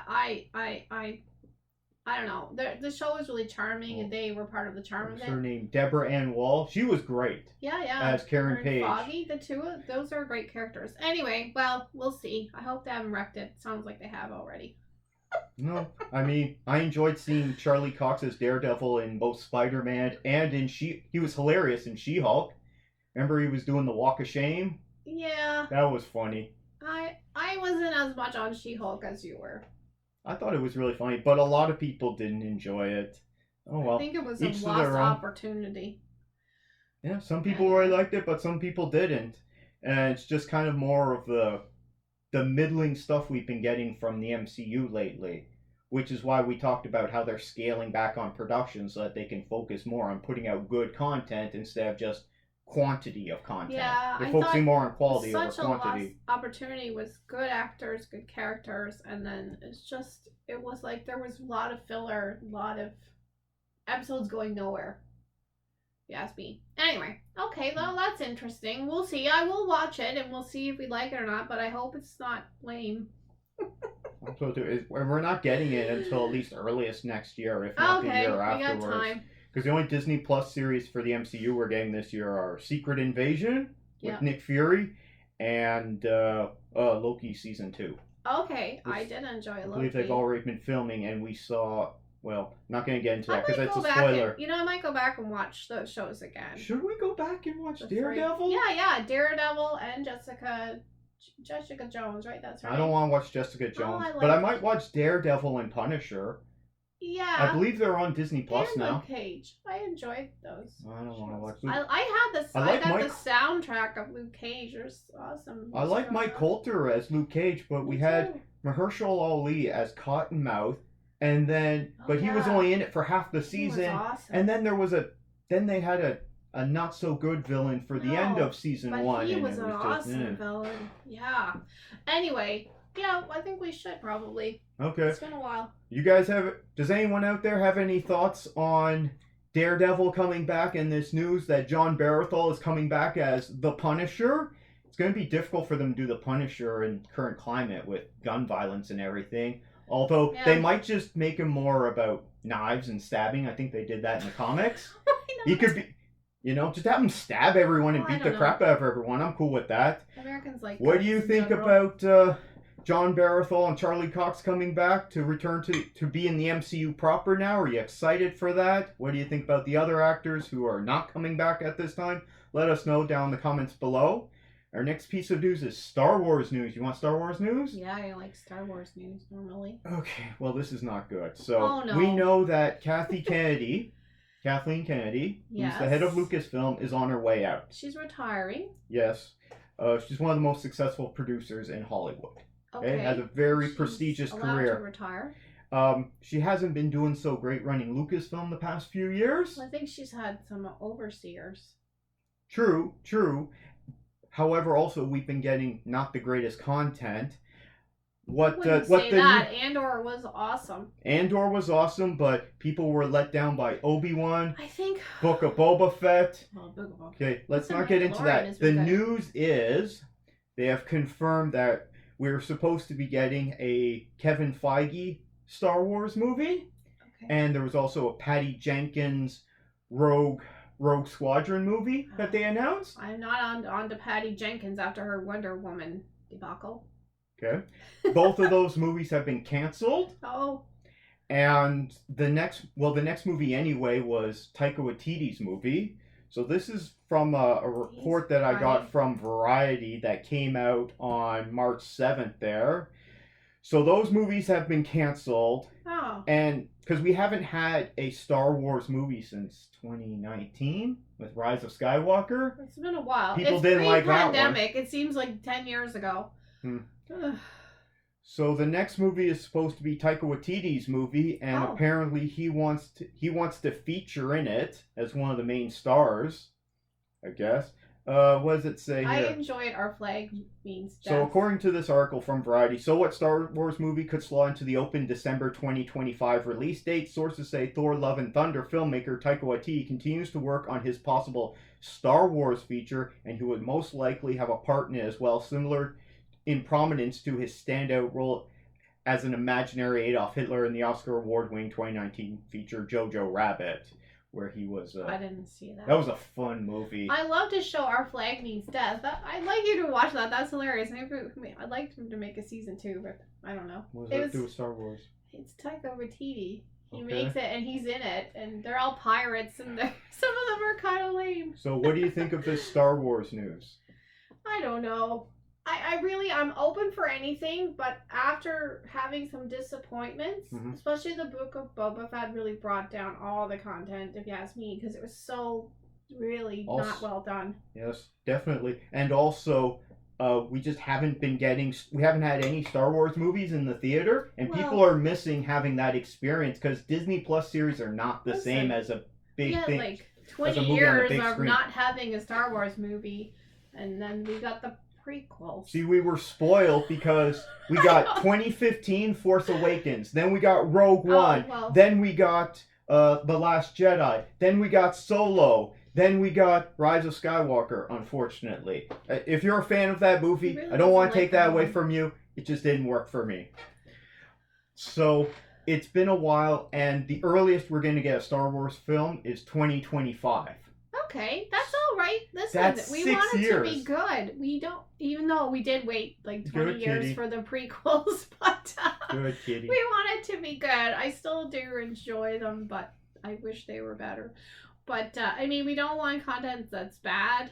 I think the problem with the Obi-Wan movie is that how could a TV series live up to the movies? And it's a character that's gone off to be in hiding. I mean, I think they had some big odds against them in the beginning, right? So, I mean, I don't think it was that bad. Also, it kind of retcons the canon, and people didn't like that. However, Ewan McGregor wants to come back for season 2 of that. Yeah, I liked him a lot better as Obi-Wan. I did not care for his portrayal of Obi-Wan in the prequels. That's what people tend to like of the prequels. Especially the first one, he's so wooden.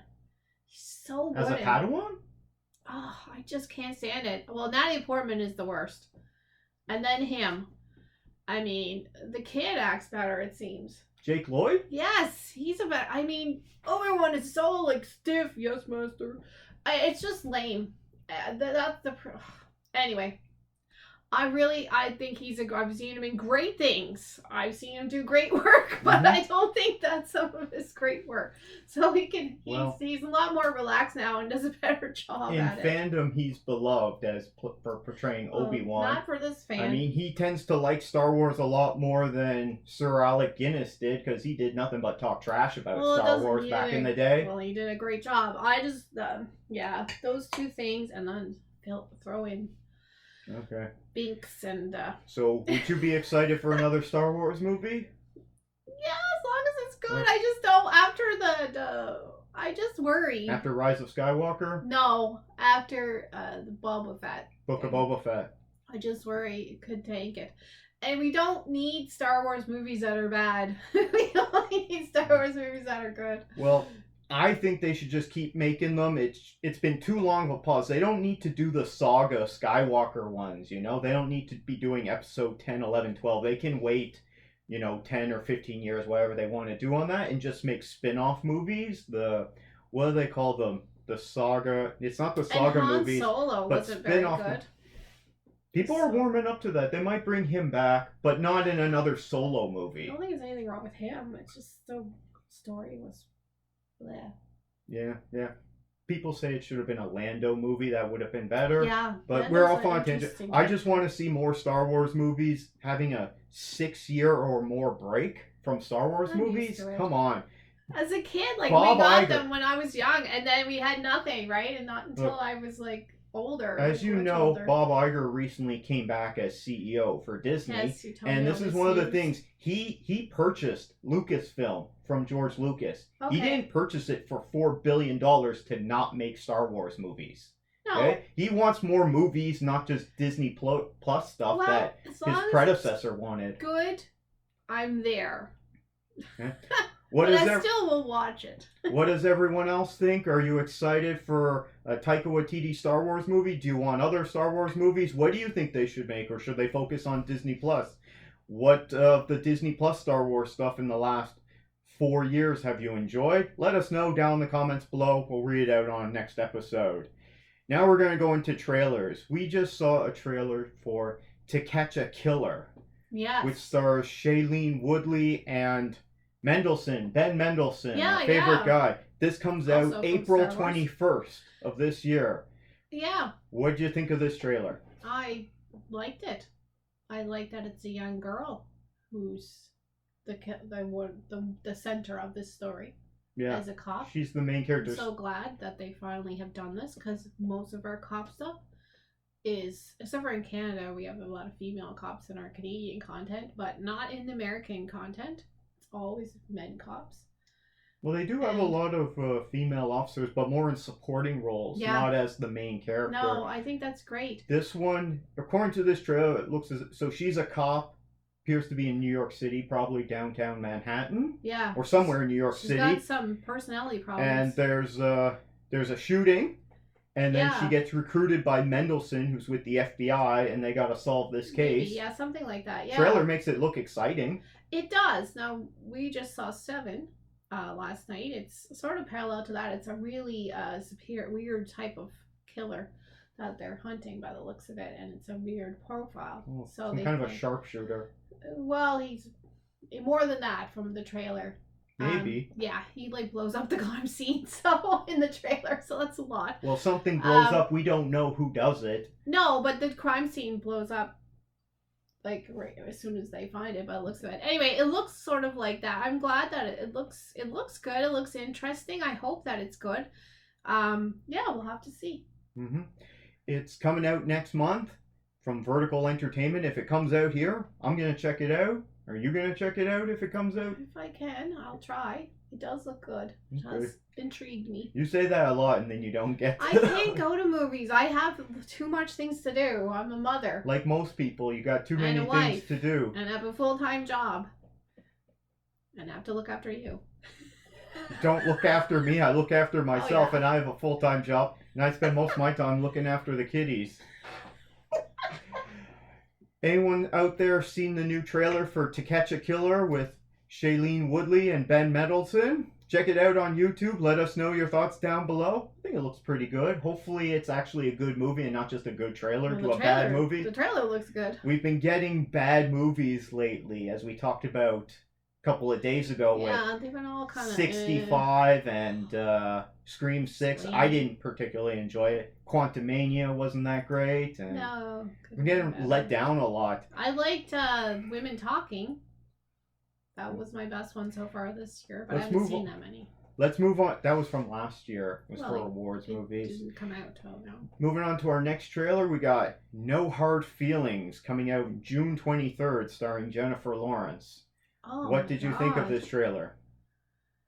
Well, it looks so over the top, and it's really gross. Like, if this would have been, they think they can get away with it because it's a woman doing it. If it would have been a man doing it, people would be a giant outcry. But it's still, it looks like, I don't know, almost like sexual assault or something.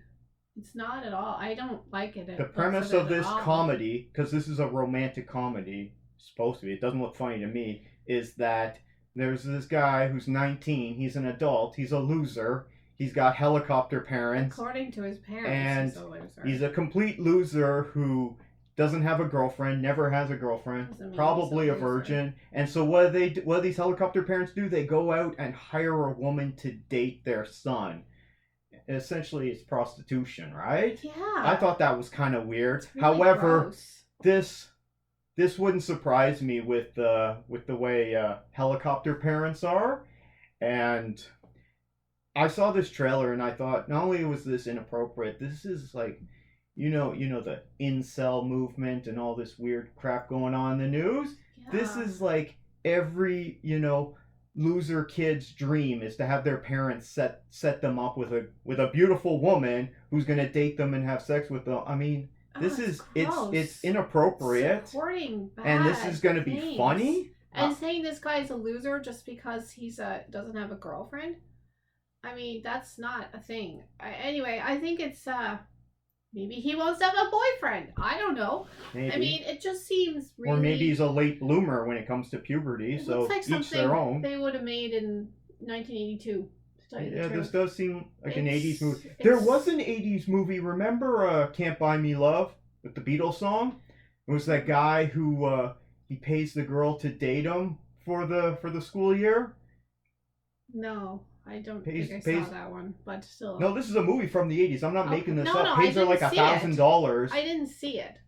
It wasn't very good, and I don't think they should make that kind of movie now, and this is what it kind of looks like. It's really bad.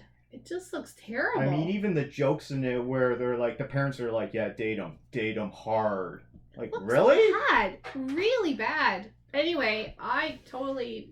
do not want to see it. Maybe we're just not the generation for it. Maybe this is for younger generations. So. I don't think Doesn't look funny at all. I think it's really inappropriate. Now, are you a big Jennifer Lawrence fan? No, particularly. I don't think she does a bad job, but I'm not really. I don't like the Hunger Games, so yeah, I'm not a fan of the Hunger Games. Can you pick what not if you had to pick one? She was also in the X-Men movies. Yes. What's your favorite Jennifer Lawrence movie if you had to pick one? Say. Yeah, see? So if there's no standout, is she a great actress? People do like her. I mean, I don't think she's a bad actress or anything. I mean, it's good she's trying comedy and stuff, but it just, this looks, I don't know how it got greenlighted. It looks really bad. You want to know how it got greenlit? It's because it's from Sony. And they keep greenlighting everything because they want to get more market share. Well... I think they should have Have I ever seen Jennifer Lawrence in a comedy? No. She's been in a lot of bad movies. Oh, I don't know what she's been in. I don't know. I see her. She's in some good movies too. I mean, I'm not a fan of the Hunger Games because I think that it's so violent and with young people. I just really don't like that. I think it just supports people being brutal to one another. But she's been in a lot of things. I don't think she's a bad actress. But this... oh my gosh. Okay, here. So she was in Causeway, which I didn't see last year. Don't Look Up, which was on Netflix. I didn't really enjoy that. I don't think I saw that one. X-Men Dark Phoenix. Yes. Oh, Don't get me started on What that. character did she play in the X-Men? Mystique. Mystique, right. Yeah, she had problems because she was having like allergic reactions to the makeup and the body. So they put her in a bodysuit, which is unfortunate. She was latex. in Red Sparrow, which was garbage. Oh. Mother, also you garbage. Didn't like that one, I know. If you've ever seen, if you haven't seen the movie Mother by Aronofsky from 2017, continue to live your life. Really don't watch that movie. Like those movies. No, We've I am scarred for life having watched that movie. It's terrible. Before that, in 2016, she was in Passengers. That one wasn't bad. I particularly enjoy that movie. That would be my favorite of her movies, but a lot of people don't like that movie. It was alright. X-Men Apocalypse, garbage. She played the same kind of character. Well, that's not her Joy, fault. didn't see it. I don't know. Hunger Games, Mockingjay 1 and 2. Now, I'm not a fan of the Hunger Games movies or books. I kind of fell asleep during the first one, so I didn't watch the rest. I just think they're so violent. Serena, didn't see it. X-Men Days of Future Past, and not the greatest. American Hustle, that was kind of a nothing movie. Hunger Games Catching Fire, was that the first one? No, that wasn't. That was the second one. I'm trying. Hunger Games, that's one. First Class, that's probably the best of the X-Men movies, apart from like Deadpool and the Wolverine Logan. Don't like them but none of these are very good. Well, it's not her. I don't think she's a bad actress, but I think this is a bad choice. She's not good at picking her roles. We'll have to find out what happens in this movie. I'm not going to go see it, but I think it looks really bad, and it has a really bad premise. I just don't like it. I don't want to go on about Jennifer Lawrence. I got nothing against her, but I don't think she's particularly a great actress, and she's not good at picking her roles. Don't like her because of Mother. And she's no. That's not her fault. That's Aronofsky's fault. She's bad. Anyway, I think this movie looks really bad. Anyway, let's move on to something that might be good. Anyone out there looking forward to No Hard Feelings, this Jennifer Lawrence starring a romantic comedy? We think it looks really bad, but does it appeal to you, and why? Maybe it's just we're too old for this, and this is for a younger crowd. No, I don't think so. Or does this look really bad and creepy? This is something that 1979 movie. Anyway. Maybe. Let us know what you think about this trailer down in the comments below. Now we're going to jump into our review. So, on Friday, it's now Sunday, the 12th. Oh, by the way, it's Oscar Day. Do you care about the Oscars? I'd like to see what they're wearing. I don't care about the Oscars at all. I'd like to see some of our Canadians when Sarah Polley is nominated. We'll see. I don't watch the Oscars. I don't care who wins what. Doesn't mean a damn thing to me. I think it's a joke. I'd like to see what they wear. When they say this is an Academy Award winning actor or actress, don't care. Well, for me, means nothing to me. It is not a big deal, but if it's on, I might look at it for so 2 minutes. On Friday, we mentioned that we were going to talk about Star Wars The Bad Batch, and then we forgot because I jumped to Picard. I was jumping around because we had just done Star Wars, so I went to Star Trek, but then we ran out of time, so I didn't jump back to Star Wars. So, episode 12 of season 2, it's called The Outpost. Yeah. Okay, spoilers for this episode. Oh, spoilers. We're basically telling you guys what happens in this show. This is all about Crosshair, who was the member of the Bad Batch that left last season. Well, this was such a good episode for me. Well, so powerful. He finally got the point that he's working for bad guys.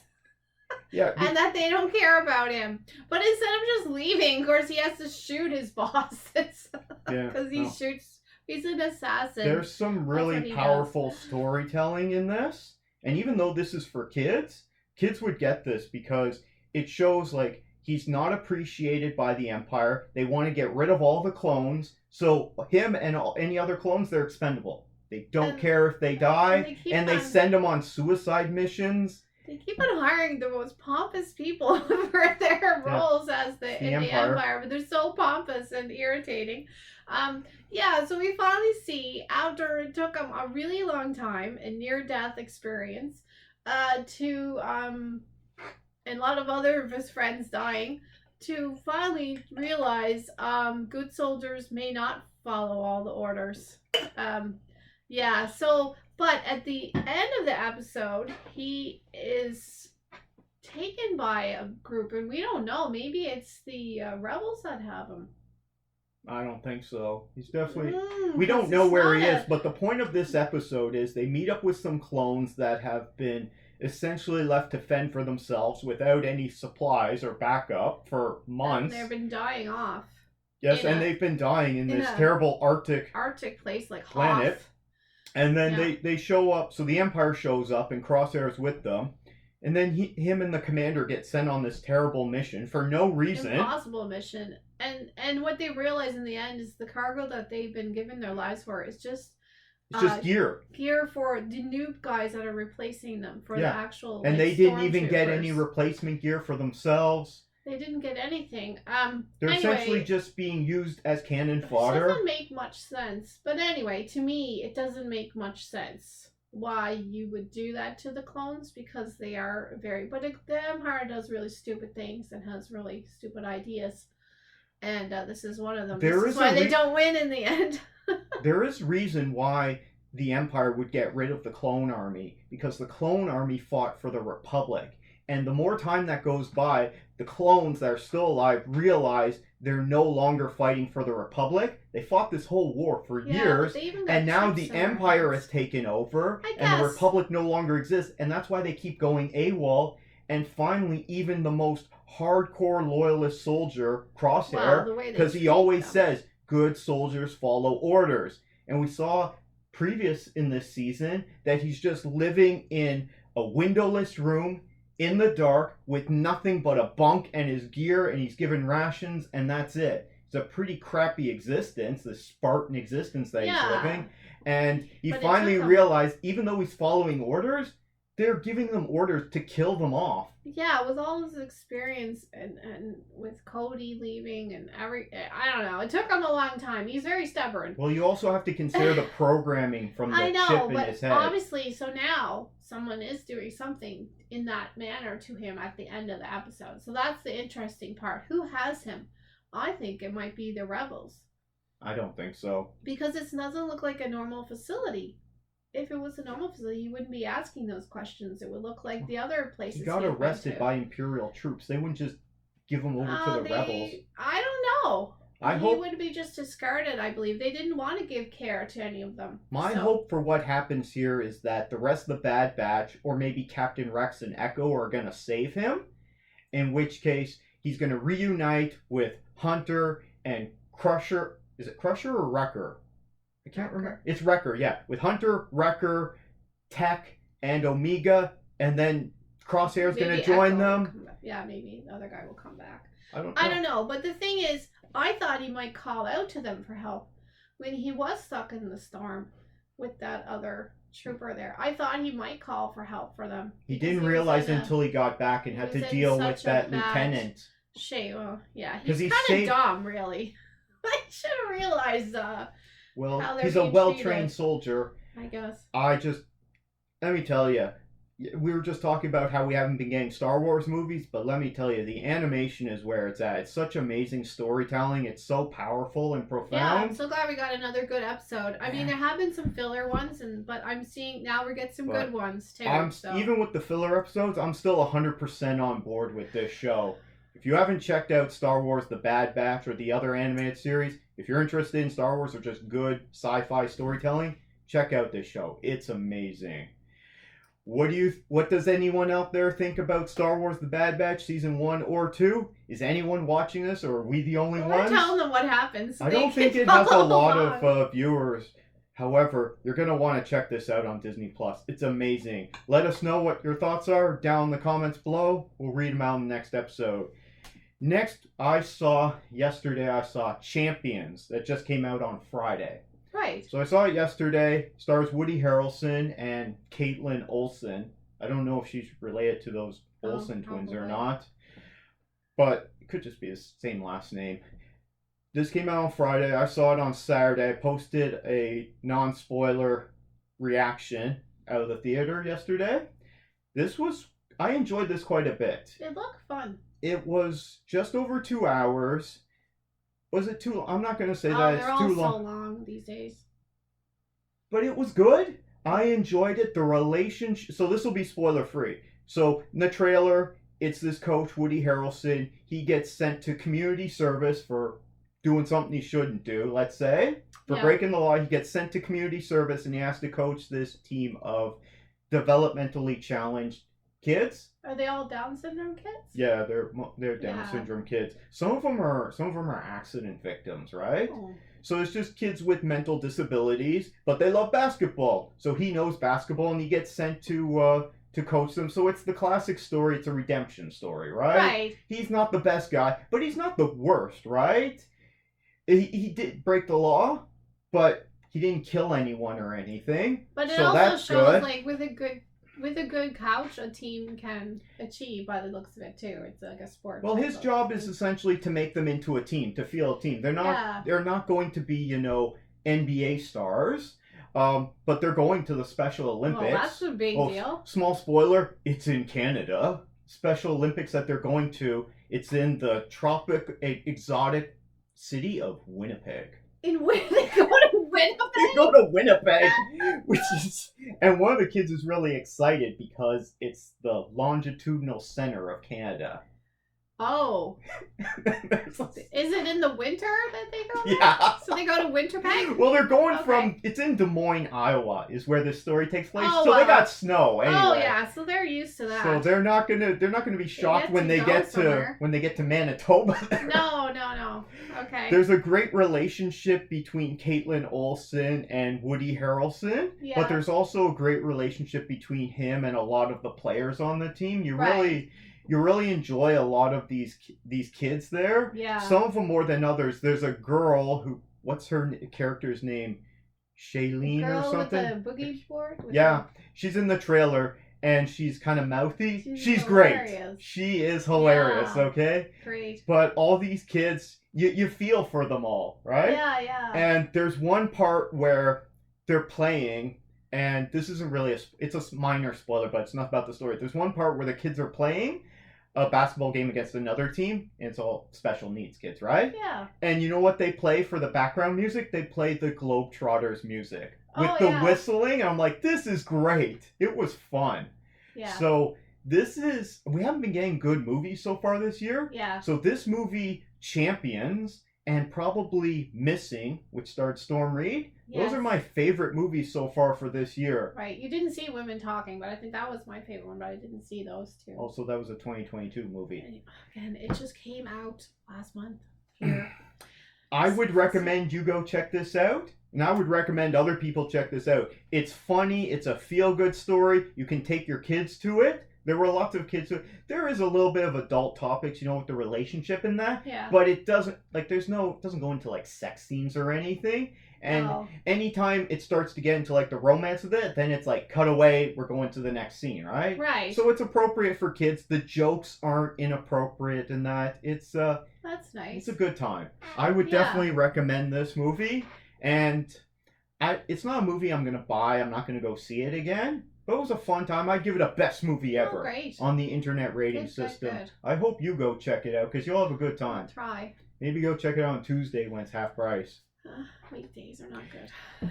Anyone out there seen Champions starring Woody Harrelson? I'm not a huge Woody Harrelson fan, but I'd recommend this. If you did see it, let us know your thoughts on it. Did you enjoy it? Did you not enjoy it? Why not? We want to hear from you. I'd like to hear different opinions. Now, jumping into our next movie, continuing our series getting ready for John Wick 4, we saw John Wick 3 Parabellum from 2019. And I don't think you saw this before. No, I hadn't seen this one before. I saw it in the theater, so I've previously seen this. What are your thoughts on this movie? It's better. We're going to spoil this. Better than the second one. Yeah, I think most people agree the second one is probably the weakest. Better than the second one, which was bad. But the first one is still better. And I don't know. We can spoil this. I mean, it's not really for me. I'm not really it's not really a thing. 9 to John Wick? Not that much, no. Yeah, you're not going to go see John Wick 4. I don't think so. It's not really for me. I like how this movie, it picks up right where 2 left off. Yeah. So he's got an hour. He's considered. He's classified as excommunicado now. Yeah. So he's excommuted from this Assassin's Guild and everything. And now everyone's after him because there's a bounty on him for $10 million. So we learn about a next kind of group in the guild, which is the auditors or whatever. And I don't know. The adjudicator comes to come and boss around Ian McShane. Ian McShane gets and he in doesn't trouble. like that. They all get in trouble. John Wick's on the run, for so he helping goes John to Wick. Casablanca and teams up with Halle Berry and her dogs. She's got 2 dogs. Yeah, she has very well trained. And then they go and meet up with meet up with another guy who's apparently at the high table or close to it. It's Bronn from Game of Thrones. I don't know what that actor's name is, but they meet up with him, and it doesn't go well for him. No, he gets bit by the dogs. Not gonna spoil exactly what happens to him. But then they get into a big fight because they don't like what he has to say. And then John Wick has to go see this guy out in the desert who's above the high table. And they didn't need this part. They should have cut that whole thing out. They should have just met with Bronn from Game of Thrones, and then that was it, and then they could go back to New York. The part in the desert was kind of dumb, and he has to go out there, and to prove his loyalty, he has to chop off his finger, his wedding ring finger, and then give the guy his wedding ring. And I'm sitting there, why didn't he just give him the ring instead of chopping off his finger? Like, just take off your ring. It's part of these rules of the guild. It's all about these weird rules. But now of the he's guild. missing a finger, and then as soon as he goes back to New York, he gets sent back to New York to kill Ian McShane. As soon as he gets there, he's like, I'm not doing it. Yeah. So why'd you chop off your finger? We got the Iron Chef in there the whole time. He's like chasing him the whole time. The Iron Chef. And he's fanboying out, okay? Yeah. He's like, oh, I'm such a big fan, but I'm still gonna kill you. He gets to make a little bit of sushi in the movie. So it's... I don't know. The action was good. It's a lot of crazy stuff going on. Yeah, it was good. It's weird. Like, that hotel is this weird room, like, with glass everywhere.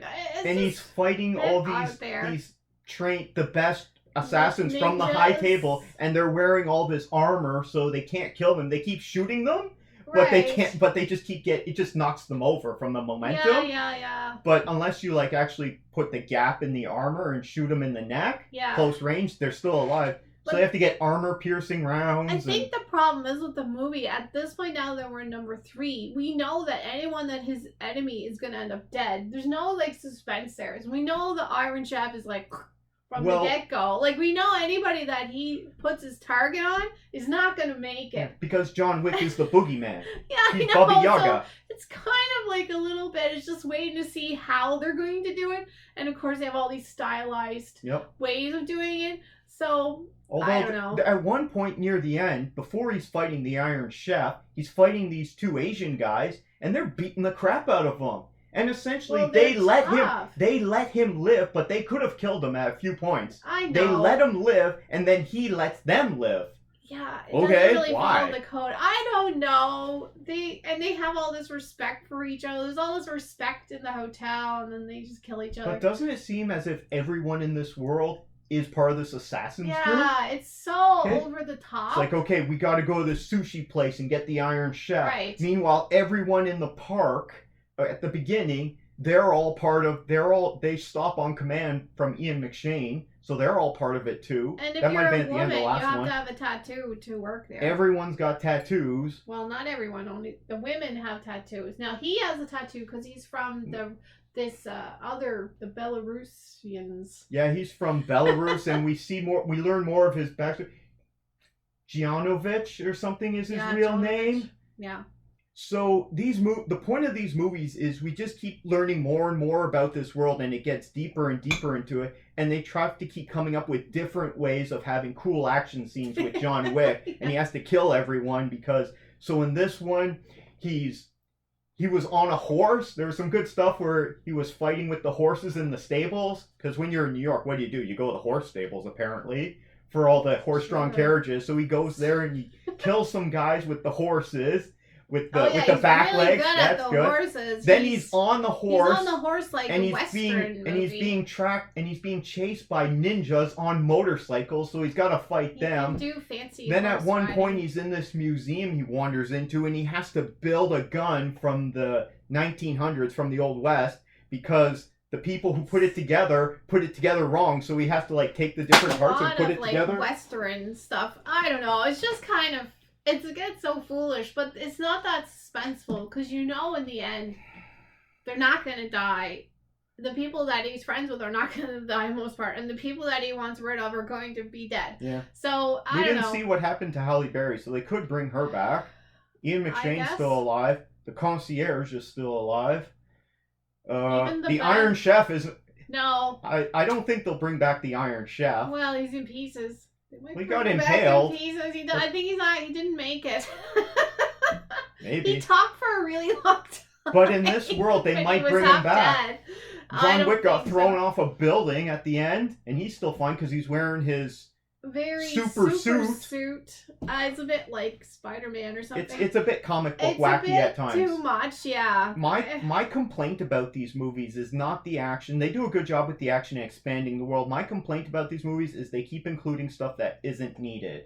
All that stuff in the desert, you gotta cut all that out. It's all about a style. And some of the action scenes go on too long. I don't need a movie to be 2 hours and 11 minutes. And now this new one, number 4, that's coming out near the end of the month, is supposedly almost 3 hours long. I think it's 2 hours, 49 minutes. That's way too long for a fast-paced action movie. Yeah, it's a lot. I don't think they're trying to stylize it and make it fancy. And I don't know. The desert part didn't make much sense. Apparently that's what you got to do, cut off your finger or something. Yeah, after walking in the desert till you're almost dead, then they find you. I don't know. It's getting a bit crazy. It is a bit over the top, so it's not. I'm not really a big fan, but this one was much better than the second one. But not as good as the first one. No, the first one didn't get into all of this nitty gritty about the organization and the guild. So we know about the coins. We know about the markers. It was a good story. Oh, one thing that was good at the beginning was he has a fight in the library and he kills this giant guy with a book. Oh yeah, well the whole idea beats the crap out of him with a hardcover book. Is that he killed a guy with a pencil. That's what the first one goes on about. And so now this time he kills the guy with a book, and he was a very big guy. Oh yeah. Anyway, it's not really my thing, I think. So you're probably not going to go see this. I'm excited for John Wick 4. Is anyone out there excited for John Wick 4? Do you like John Wick 3, which we just spoiled? If you do enjoy these movies, let us know your thoughts. I'm enjoying them. Christine, not so much. I think they should be faster paced and shorter. They didn't need that. And then it would be more impactful. Like the first one was. Yeah. Okay, so that's our thoughts on John Wick 3 Parabellum from 2019. That was 4 years ago. It's all pre-pandemic, right? And now we're getting the fourth one. Okay, 10 years ago. Yeah, pretty much. Okay, let's jump into the movie that we saw yesterday then. We saw Seven. Oh, yeah. From 1995, starring Brad Pitt, and Morgan Freeman, Gwyneth Paltrow, and Gwyneth Paltrow. Okay, those are the main three there. Those are the main three, and now we can spoil. Spacey is in it. Yeah, that's a spoiler. Forerunner, but this is a spoiler movie. It's a spoiler review because it's from 95. Well, I hadn't seen it since back then. I don't think I went to see it in the theater. I think we probably rented it or something. I didn't. I was too young and it's restricted. No one would take me. I had seen it. Yeah, I mean, it's a good crime. It's really gritty. It's very 95. It's very about the grit and the grime. It's all about that. That was a big thing, like Kurt Cobain. It's very grimy and grungy. Cobain was dead by 95. It was a grungy. Well, that was the same era. This movie, even the aesthetic of it, still holds up today. I think he died in 95. Yeah, the cars are old and they don't have cell phones and everything, but the urban decaying settings and then some of the luxury places like the lawyer's office and that. And there's some really sleazy things in this place, like there's that sex club, and there's it's just grungy and grimy. And there's these rental apartments that should be condemned. No one wants to paint anything. They're not fit for human habitation. They got mold and leaks and just bugs, holes in the walls and rodents and pests and it's gross. They don't know how to paint anything. Anyway, it's a lot. But it's good. Morgan Freeman is just awesome in it. So is Brad Pitt. I love watching both of them. Brad Pitt is like a beep in your ear in this movie, and Morgan Freeman is so calm. This could be a Batman movie with Morgan Freeman as Batman and Brad Pitt as Robin, because that recent Batman movie that we got, Matt Reeves' The Batman from last year, that movie is trying to be Seven in so many ways, and it doesn't quite get there. But this movie definitely still holds up with how that's a great movie. The gritty violence and the crime and just it's a real underside of humanity. This is the problem in society. So when you live in a place that's densely populated, okay, like New York City or any other major area, and you live in the urban center, okay, you don't have your own house. You just rent an apartment, right? Well, like he says, and like, he it shows how terrible this side of humanity can be. Morgan Freeman is about to retire, and he wants he basically says, like, at the end, he wants the world to be a better place, but he knows there's no good people. But he's seen the worst in humanity in this job. Worst, but he's never seen anything like this that they encounter, and he basically has like a week, and he's going to retire, and he gets a new partner. That's what it's about. Yeah. And then they get this case that goes on for exactly 7 days. It's there's 7 deaths for the 7 deadly sins. The first one is we get gluttony, then we get greed, sloth. Let's not spoil it all. We're spoiling it. This movie's almost 30 years old. Let's not say what happens at the end. I'm not going to say what's happening. I'm just saying this is the order. It goes gluttony, greed, sloth. Then what's after that? Lust, pride, envy, wrath. Wrath. Yeah. That's the order it goes in. And the villain. You don't even find out who he is. He's John Doe, and you don't really find out his reasons why he's doing this. He's just some nutcase. Of course. Yeah. And they never really explain it, so this is really intriguing because it leaves it open-ended. Why did this guy do it? Is he just a nutcase? Yeah, that's why. I mean, Brad Pitt goes on and on about it. And so entrenched obviously in Judeo-Christian theology. Because they're constantly talking about things that have to deal with religious connotations. So they're constantly going back to Dante's Divine Comedy. It's about that. Milton's Paradise Lost. Chaucer's Canterbury Tales. Anybody that talks Helter about Skelter. This is some really... Yeah, anything that talks about the 7 deadly sins. This is some... I don't know if you've read any of these things. If you haven't, I wouldn't recommend. These are some hard... piece of literature to get through. Basically, yeah, it's a good drama, and the scenes are great, and they're very believable as well. I find so many cop movies and stuff are so over the top now. Yeah, and they're shooting, and you don't feel any threat or anything. And this one, the sound in it is even awesome. The way that they do when Trent Reznor someone's shooting, the bullet hits the glass, you hear it. It's not so stylized. I'm sure the score was done by Trent Reznor. Yeah, it does sound Trent Reznor like. I'm not sure if he did it or not, but it's of that era. Anyway, it's No, it says music by Howard Shore. Trent Reznor wasn't as big that he was just coming out about at that time getting famous. There is an action scene. There's an action scene where they're chasing John Doe.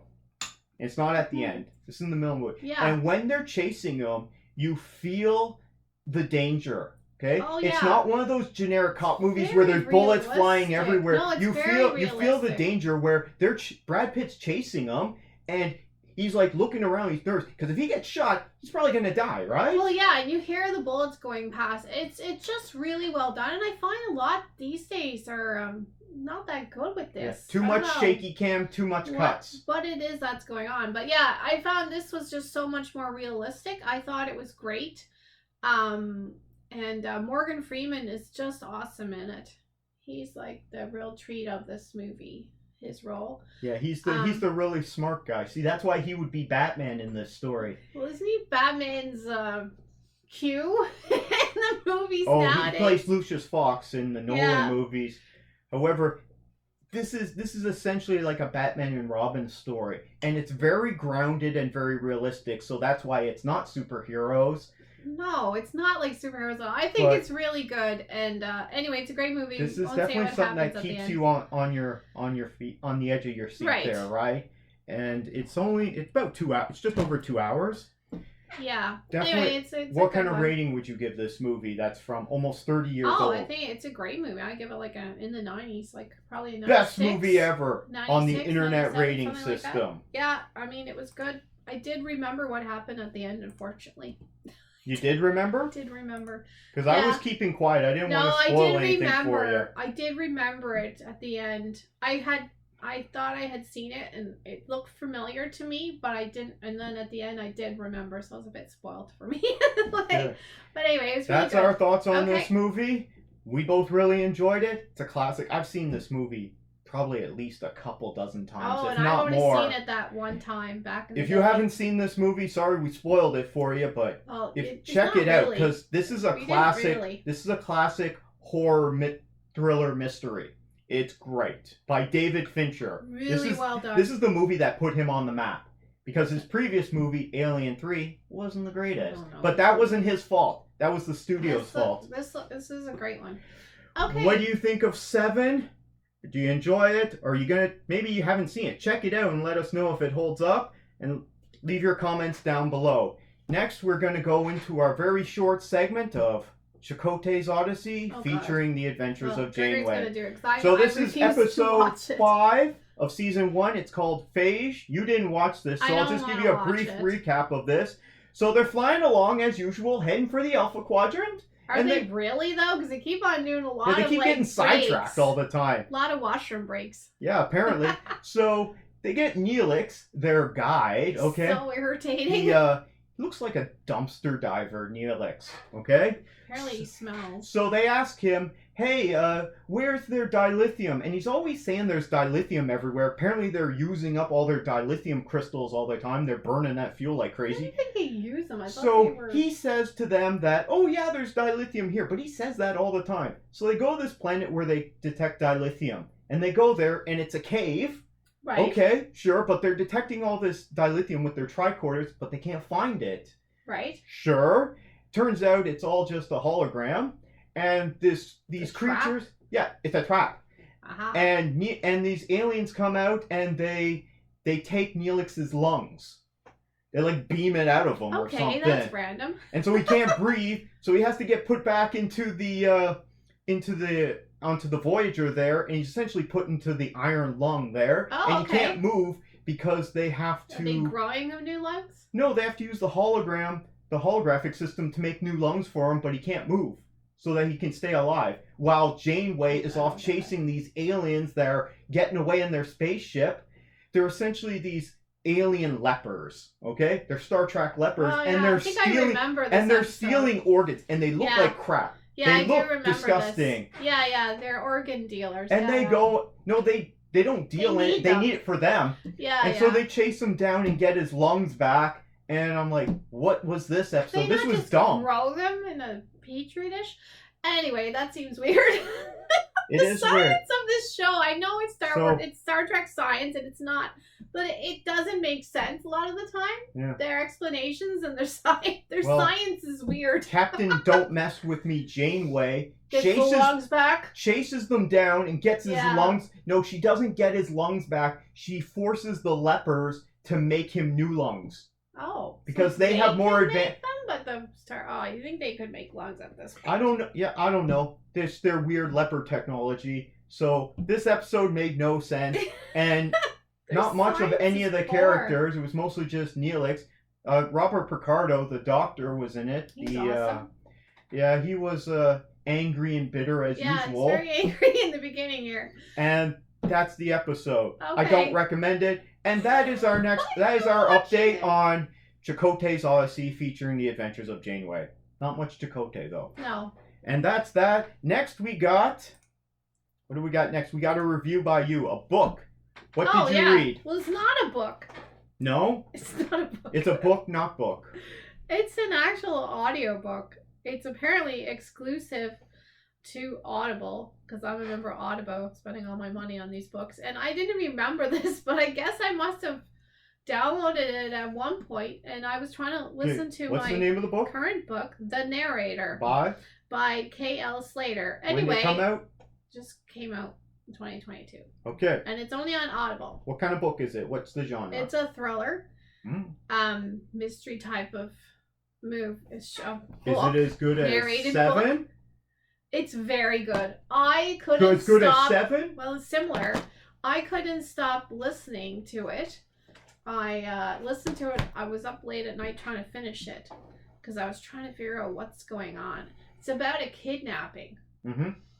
And it's a kidnapping. It's like a little bit inside joke because the narrator is a person that narrates audiobooks. Of course, it's on, and she. So it's Angela Lansbury? No, a narrator. She's the one that reads the books on Audible, and it's about her and the woman that writes the books that she narrates. Okay. That's what it's about. So it's about the narrator. And the narrator tries to solve the crime. Basically, I won't spoil it, but it's very suspenseful. And in the end, I've got to go back now and read the first listen, I should say, to the first couple chapters because it has a twist in it. So I think it's meant you make an assumption and it's wrong. I made the wrong assumption when I was. So there's red herrings in it. Okay. Yeah. So I really enjoyed it. It's really suspenseful, but you can't get it as a book. Well, I don't think not at this time. I think you can only if you are on Audible. It's a book that you can't read. Yeah, it's like what an age we live in. It's trying to get people to go on Audible and get a subscription. It's like Netflix. It's a Netflix only movie or show, right? You can only see it on Netflix. It's the same kind of deal. But I thought it was really good. So now I've downloaded another one, The Girlfriend by K.L. Slater, which is a similar same author. thing. So I don't know. We'll see if that was similar. K.L. Slater, is this a man or a woman? I don't know anything about it. Because I wasn't even supposed to be reading it. I was supposed to be listening to another one, and I somehow butt dialed this book. You butt dialed ordering it? I don't know. I somehow end up just pressing play on this book by mistake. And it caught me right away. Did you read the about the author section, or did you listen to it, I should say? I listened to it. No, I did not, because it didn't say. I want to know if... Audible. Here's my question. Is K.L. Slater related to A.C. Slater from Saved by the Bell? I doubt it. Anyway, you have no idea who I'm talking about, do you? I'm not of the generation of Saved by the Bell. I do know about the show. I know that weird-looking guy. He passed away. If anyone out there knows who A.C. Slater is and you get that reference, leave a comment down below. Okay, whether you like it or not. I want to know because a lot of people will get that reference. I just remember that funny early guy. 90s reference. He's recently passed away. The guy that was really funny in it. The guy with the dark hair. He died. That might have been A.C. Slater guy. Okay, I don't know.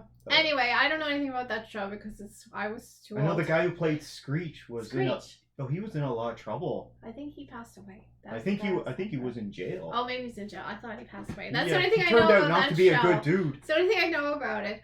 Anyway, this is really suspenseful, and if you are on Audible and you want to be, if you don't want to get any sleep, listen to it, because I had to I was up last night trying to finish it. Okay, so it's a page turner, except you can't turn the page, but it's really interesting. It's a deep listen, yeah. So it's not as relaxing as, say, reading The Silmarillion by J.R.R. Tolkien. No, that wasn't relaxed. That was like a chore to get through. So now I'm enjoying listening to all these other books that are... And somehow Audible suggests books for me. I think this is probably where it came from. Mm-hmm. And because I started listening, I'm on the thriller zone right now.